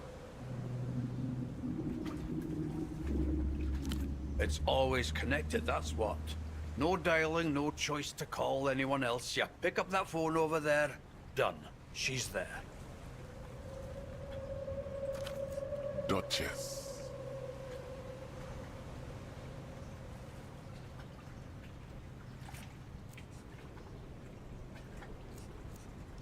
There isn't one. You call, Duchess answers. Simple, beautiful. It's not just that, though. Whatever you like, whatever happens to be your thing, she has a way of finding it. People just open up to her. A tremendous honeypot, in other words, waiting to be tapped. You could not rule out the possibility that she is a spy, that the vein has already been tapped.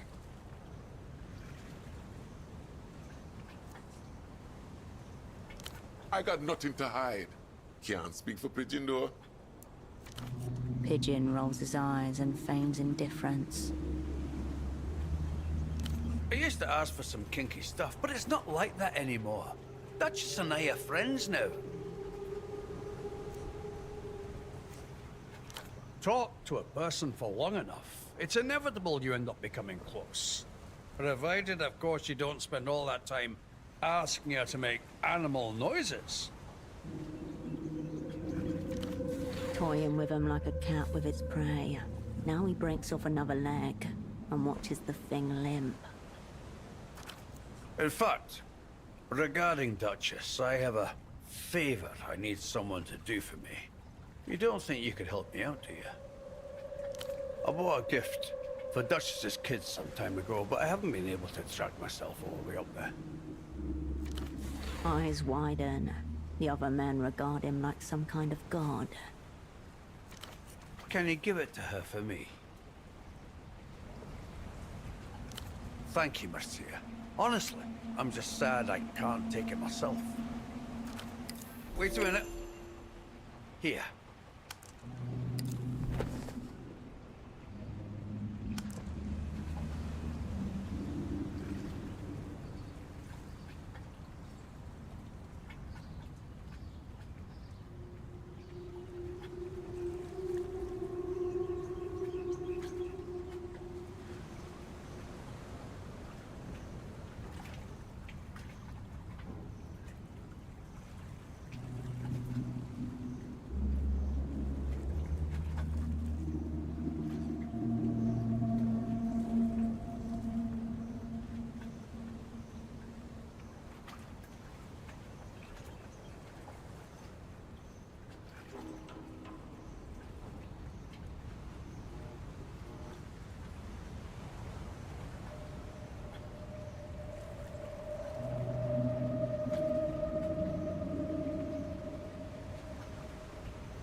Tell them, Grandpa Sam sent it.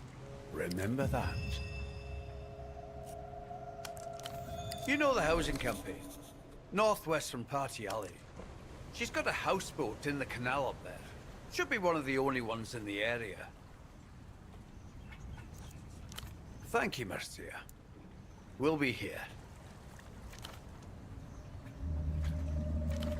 Some sort of novelty merchandise. The wall figurine atop the cup is cartoonish. A style you've never seen before. Alien. Lusian. There must be some kids around this city who are obsessed with these cups. They're clearly designed for young eyes.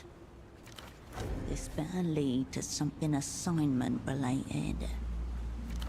You put Critical Wolf away and look back up to face the ex-pilots. Ex-pilots. Does Joe there look like he could get anything up, let alone a plane?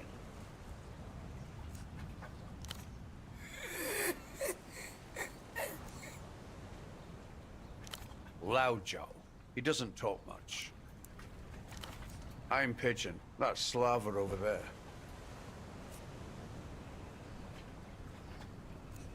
Slava used to be the name of a fishing port company out of the north. My main cargo for a while. Packages stunk to high hell. Guess. A dirty little city bird. A winged rat. Not really worth caring.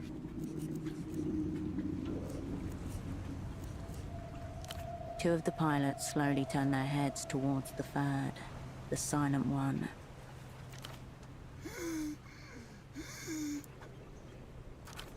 A leaden silence descends. You have touched on something that should not have been touched upon. Now, what makes you ask that?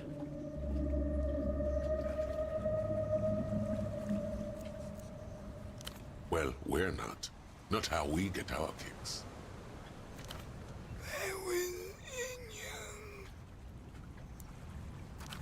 If Joe wants to tell you, that's his problem. I'm not translating. Steady breathing, a gaze as missing as it is fixed on you. His companions may not accede to tell you, but he will, if you can understand him, that is.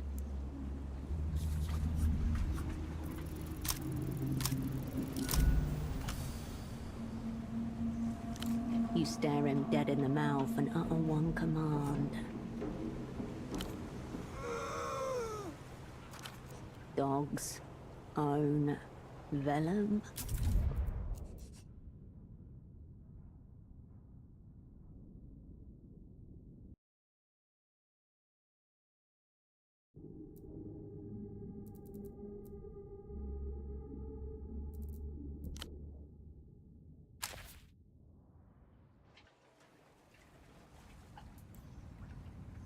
You're not Portaferan.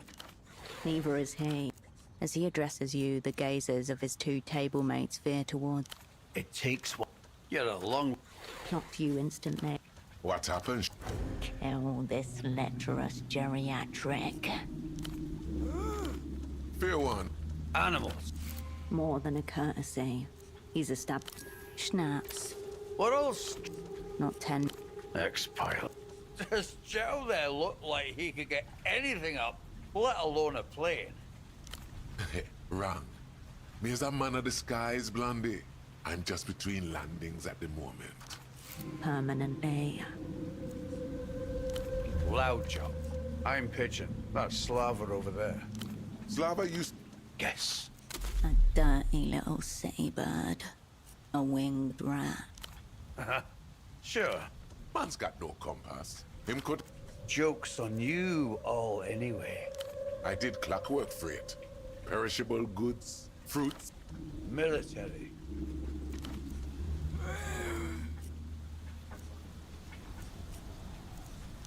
Loudjaw was what they call a lamprey. People smuggler.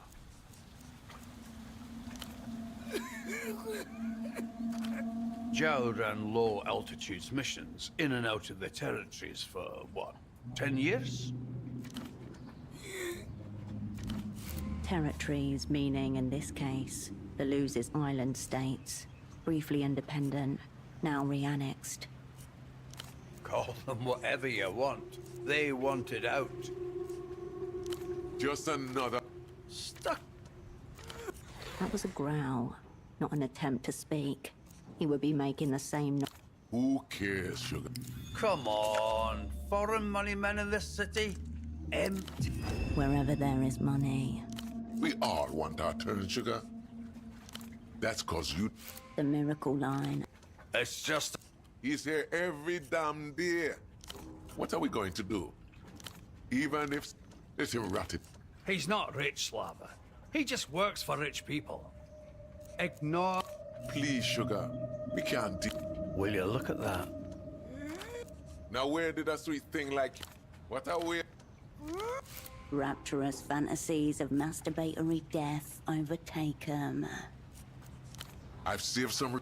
To answer your... Figure it was from before that phone was permanently... It's always connected. Duchess. There isn't... It's not just that. A tremendous... You could not rule out the possibility that she is a spy. Why does everything have to be about money these days?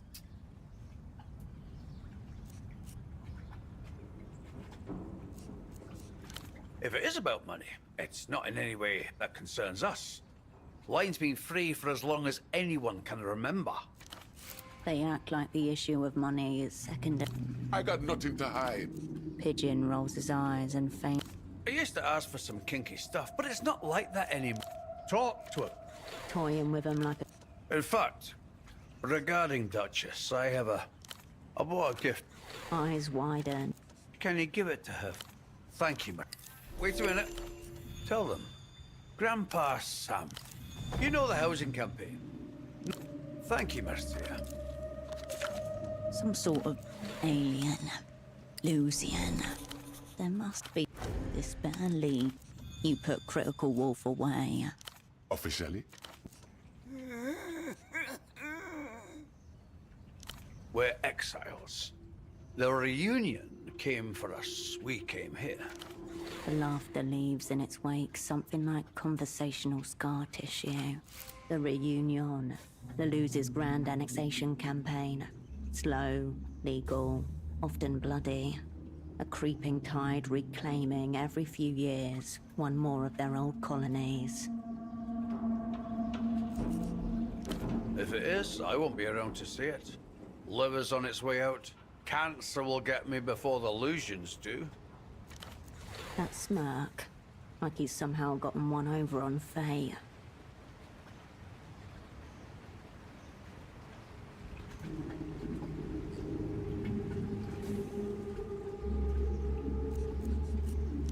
Working on it. Cheers. A few hundred brain cells pleasantly fizzle out in unison. Anyway, you're the foreigner here, Marcia, so you tell us. The Lucians think they'll be here anytime soon? Hear that? Smart and good looking. Either way, that's for you lot to worry about. I'm out the door. Well, I still have my tenantry passport. Stamped and all. Could fly back any day. All three of the old men break into synchronous fits of humorless laughter. A joke in poor taste. The stamped passport for a country that no longer exists. The pilots exchange a look in silence. Tell you what, Marcia. You grease my gullet. I'll tell you some fucked up stories.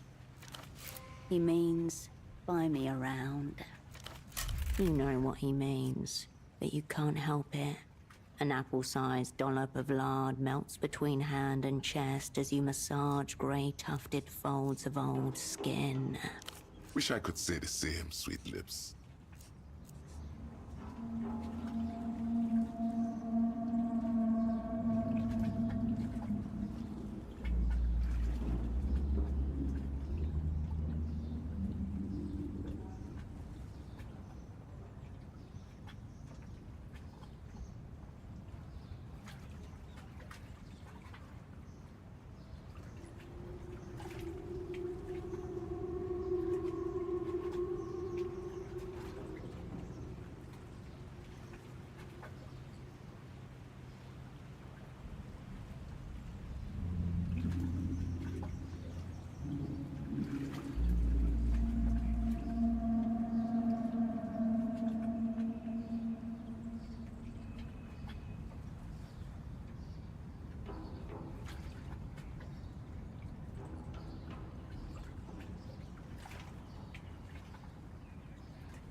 He nods gruffly. Wish I could say the same, sweet lips. It's a bit shit, but it's fine. Duchess is the only thing that makes the city halfway tolerable.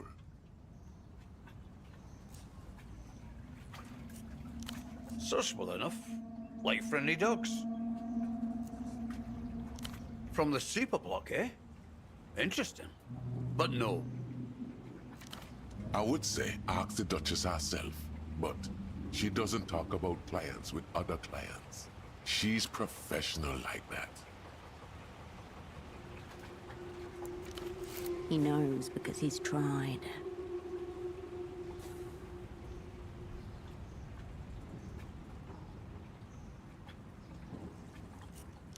Can't say anyone like that struck me, but a lot of people use the phone line. The only reason why we rarely notice the hugger is because he refuses to leave. Sure do, sweetheart. The good Dr. Hugo's on his houseboat right there. The one called Zhao points to the path behind him, along the water's edge. Reassuring to know that no matter how hot and heavy it gets, we're only 10 feet away from resuscitation.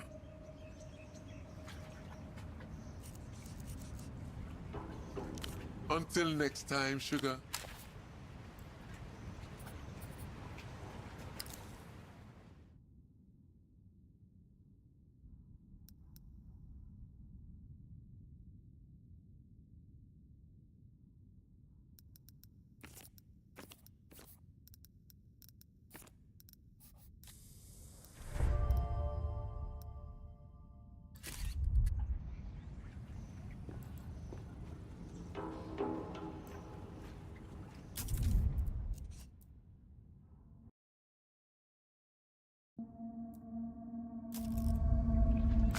Marcia. Two of the pilots slowly turn their heads towards the third, the silent one. A leaden silence descends. You have touched on something that should not have been touched upon. Now, what makes you ask that?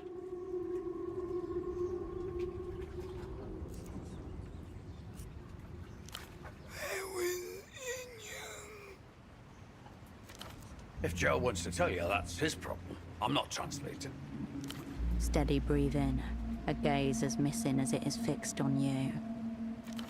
His companions may not accede to tell you, but he will, if you can understand him, that is. You shouldn't. Why don't you tell us something titillating instead, eh? Liven up the mood. Frankly, there's not enough schnapps in this goddamn city. Besides, only Slava can really translate for Zhao. I'm not doing it. If he wants to tell you, that's his business.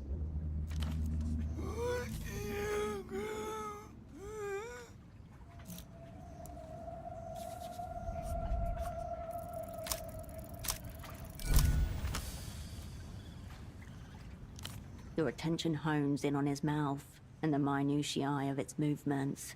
Jaw aperture, tongue position, lip retraction.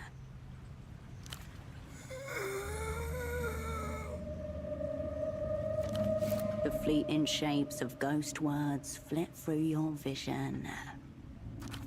Captured, torture, moved, another location.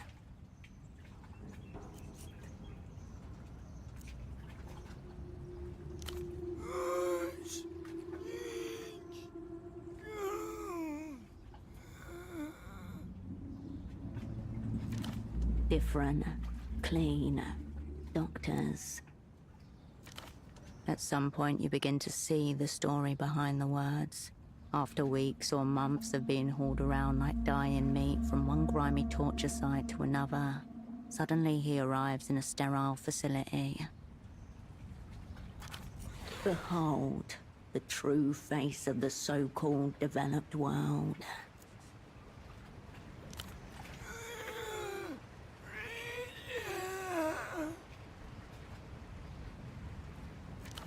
In your gut, you already know what's coming.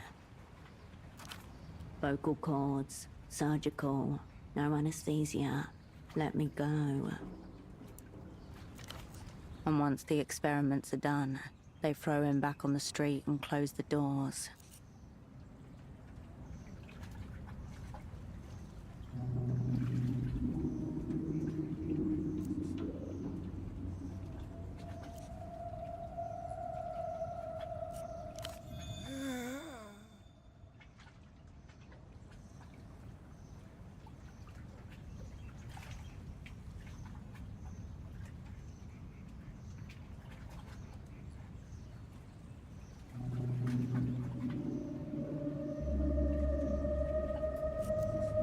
It takes a few moments, but the cynical, absent smile slowly returns to his face. Hope you're satisfied, Marcia.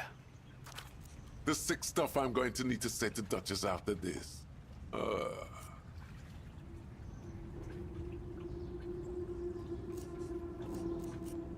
Until next time, sugar.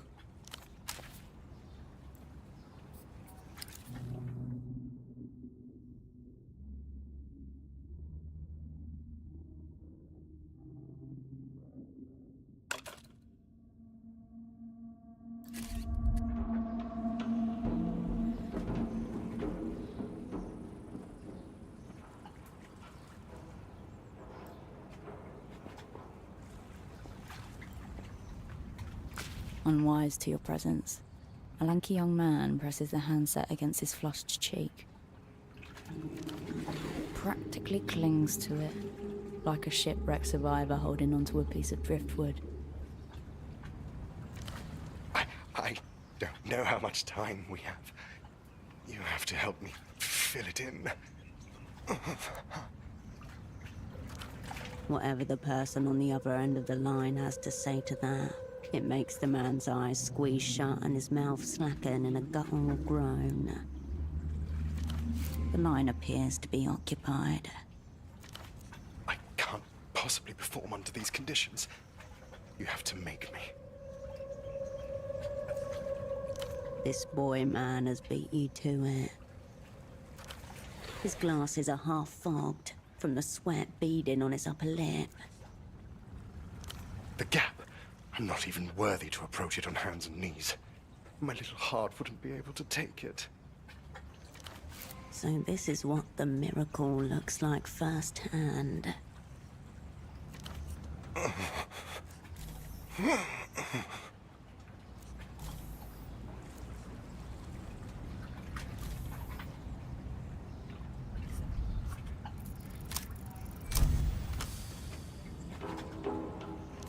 Perversion, developed wild variety, but what sort? Please, I need to feel like my position's in jeopardy. Wall de collage, Super 130, looks more expensive than it feels. The man wedges his index finger between his tight collar and neck. Lanky, malnourished. His physical form is an object of abuse and neglect in equal measure. His muscles and heart, evident in his poor posture and shallow breathing. What comes to mind is a handkerchief, buffeted on a night wind, eternally in retreat from itself. On the contrary, he's been making 250k a year since he was 22. Plus benefits. The old pilot was correct. This man works for Emter. I need to know that if I don't pull this off, billions of soul worth of international loans and investments may be at risk. Tell me you'll report me to human capital if I displease our counterparties. Now if you could just get his attention. Oh, I think I forgot someone's title.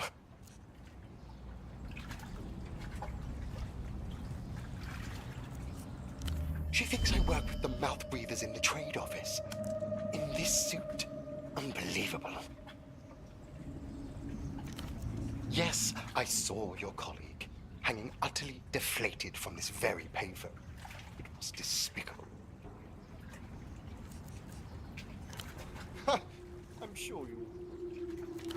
The young man turns his back to you without another word. If you want to use the phone, you're going to need to dislodge him first. The air fills with erotic bleating as you turn to go.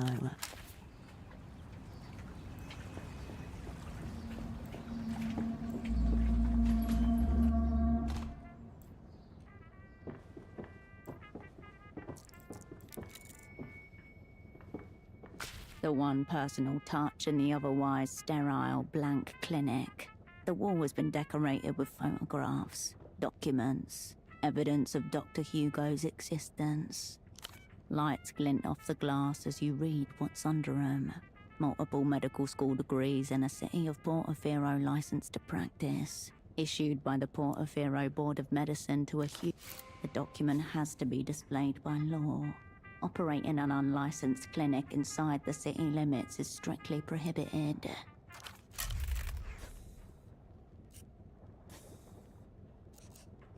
A collage of someone else's life begins to take form in front of you. Moments caught, suffocated, pinned under glass. There are many pictures of a much younger Hugo and a woman with a heart-shaped face. At his medical school graduation, at a fancy dinner, both of them grinning on a broad walk somewhere, her in a white pantsuit and Hugo in a charcoal robe. A simulation of company, carefully arranged on the walls to keep him surrounded through the long days. Welcome to the clinic. My name is Dr. Hugo. How can I help you? The man takes a measured sip of water from a clay cup as he eyes you carefully. Behind him, shelves heaving with medical textbooks. Yes, it's different, isn't it? I find that it is much easier to connect with my patients than it was at my old practice in Sunset. The Sunset is an upper-class district north of Kesok. A great fall for someone of his professional stature. The heavy floorboards are spotted with motor oil and boot prints.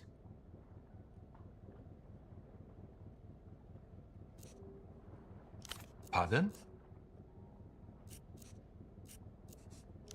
Oh, of course. Thank you. It suits my needs at this time. The floorboards groan. The hole scrapes the side of the canal.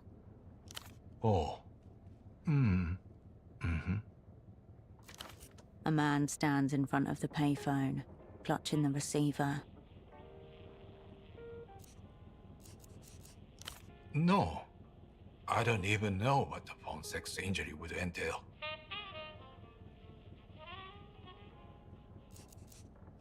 You're welcome. Broken legs, heat stroke, parasites, ringworm, distemper. I'm somewhat of a generalist. Distemper is not a human disease. Of course I'm a real doctor. What a ludicrous question.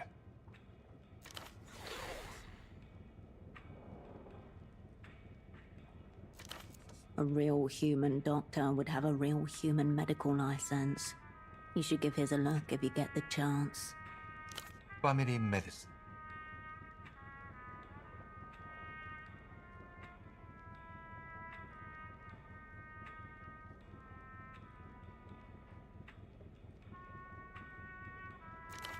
The sort of serene, approachable expression that is considered key to good bedside manner. Of course. Of course. What can I help you with? Catatonia is an incredibly general symptom.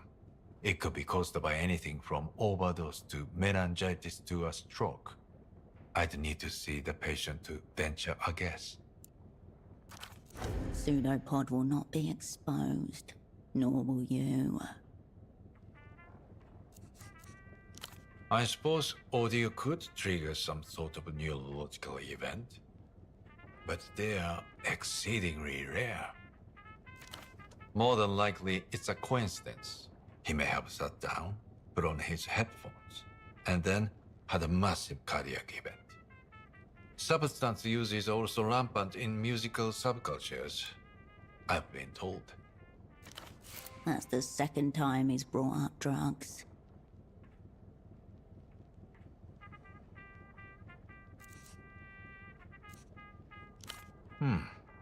I still couldn't hazard a guess. It wouldn't be responsible. Someone would be reckless enough to diagnose a patient in absentia. I don't recommend such a doctor at all. All right, Party Alley. There's a clinic there, run by one, Gonzalo Gonza. He might be willing to help. Frankly, you two may even get along.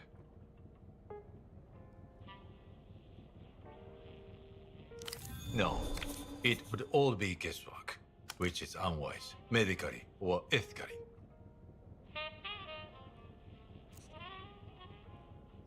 He angles his head slightly as he looks at you impassively. Someone would be I hope the patient in question recovers quickly. He gives you a brief nod and nothing else.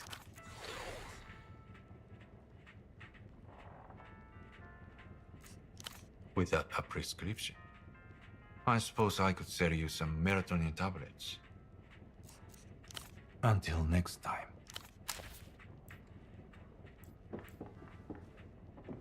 A ladder reaches towards the upper floor, creaking as the boat rocks gently. Excuse me, the upstairs room is private.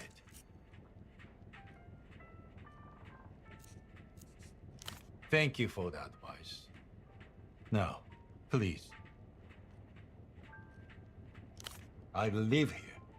Please just stop. You return to the forbidden ladder. You let the ladder be.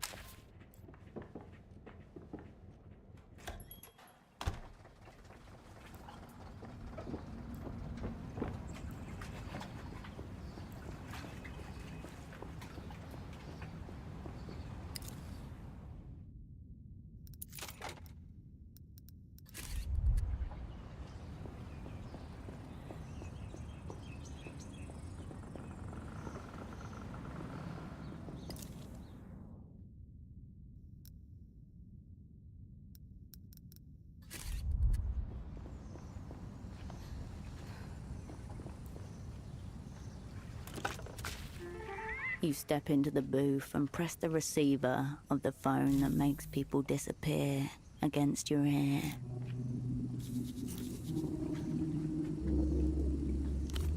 You hang up the phone, undisappeared. You're back again. A better question. Why are you bringing this up? Not very good at it, are you? How bad does it look? Scaly reliefs and cracked plates, like... Shit, I knew it. Common bore deterrents, loud noises and strong smells such as predator urine, placed in strategic locations. Are you serious? And right in the middle of a boar infestation too?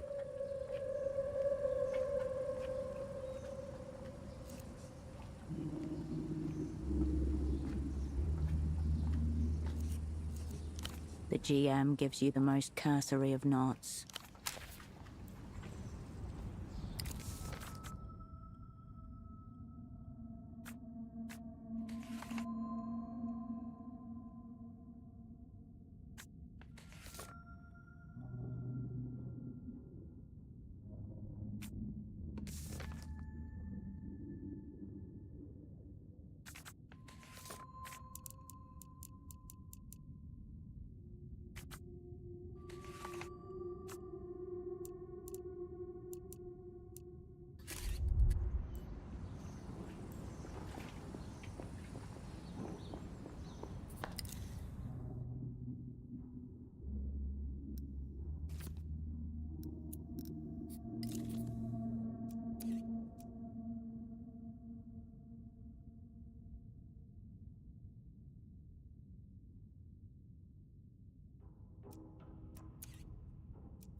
Stray spies still wandering around, looking for their forever home. The girl takes a long drag and raises a slow middle finger at you. Keep your powder dry, Herschel.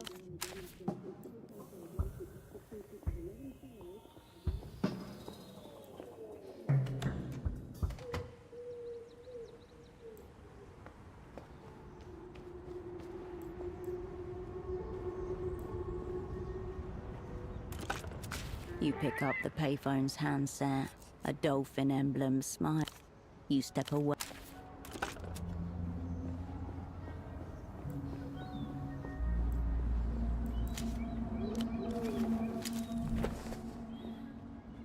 The cleaning tuk-tuk with its soap bubbles and secrets seems almost prestigious now.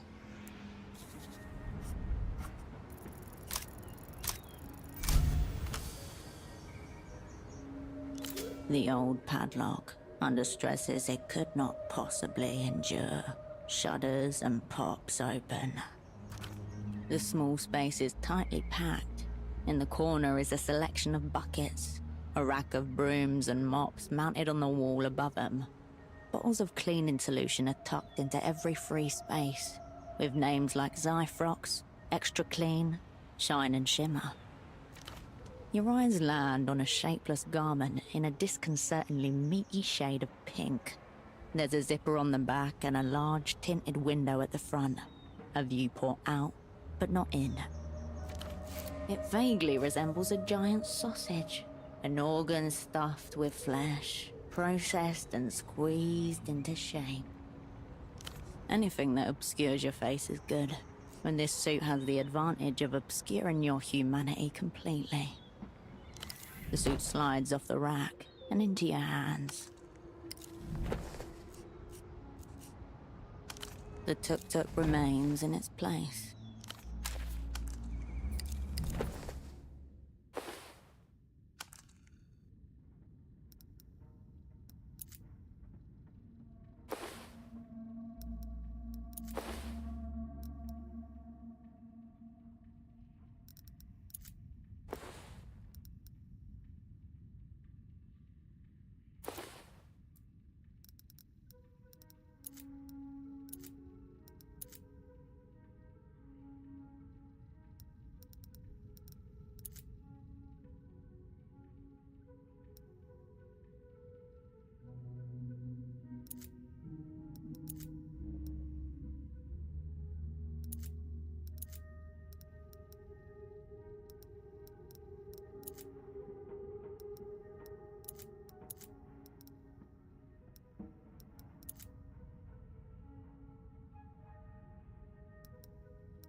At your approach, 3 heads turn in your direction.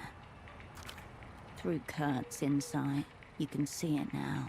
Everything they're wearing is the genuine article. No bootlegs or knockoffs here. And much like their clothes, the trio blocking your path is genuinely Lusian. You are a highly skilled individual, and the money that the opera spent to train you was not even a little bit wasted. Also, they really are flaunting it. Play it cool. You've embraced the element of surprise that they've abandoned. If they're not concerned about subtlety, that means they're not operants. Private security, maybe. The few members of the Illuminated Empire allowed to expatriate find themselves in high demand throughout the developed world as mercenaries and bodyguards. Your eyes scan the trio, trying to separate the individual from the collective. Gun, gun, knife and gun. But you have your highly trained body, your wits. Those don't count as actual weapons. Whoever lives in the building just beyond, a 12-story skyscraper, with none of the griminess of the surrounding neighborhood.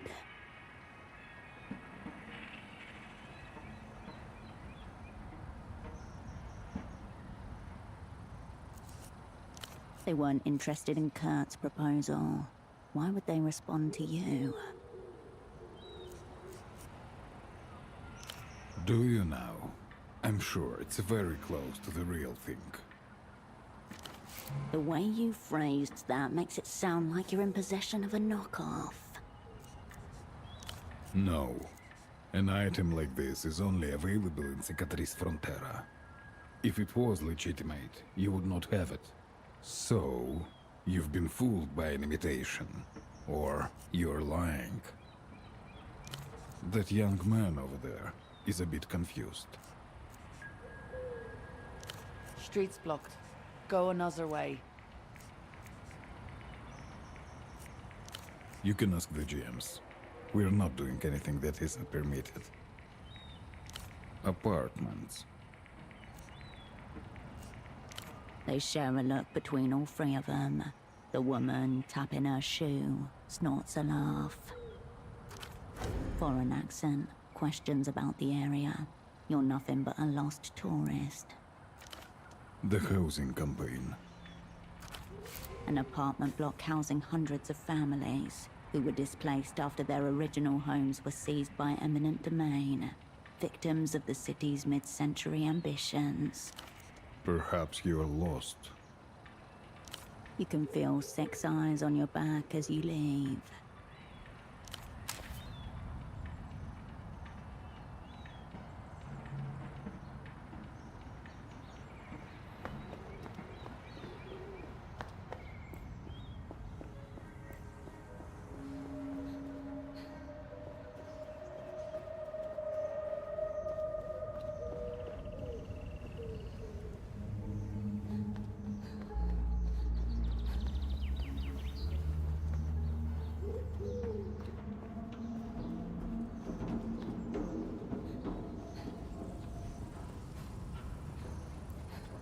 You're back again. The GM gives you the most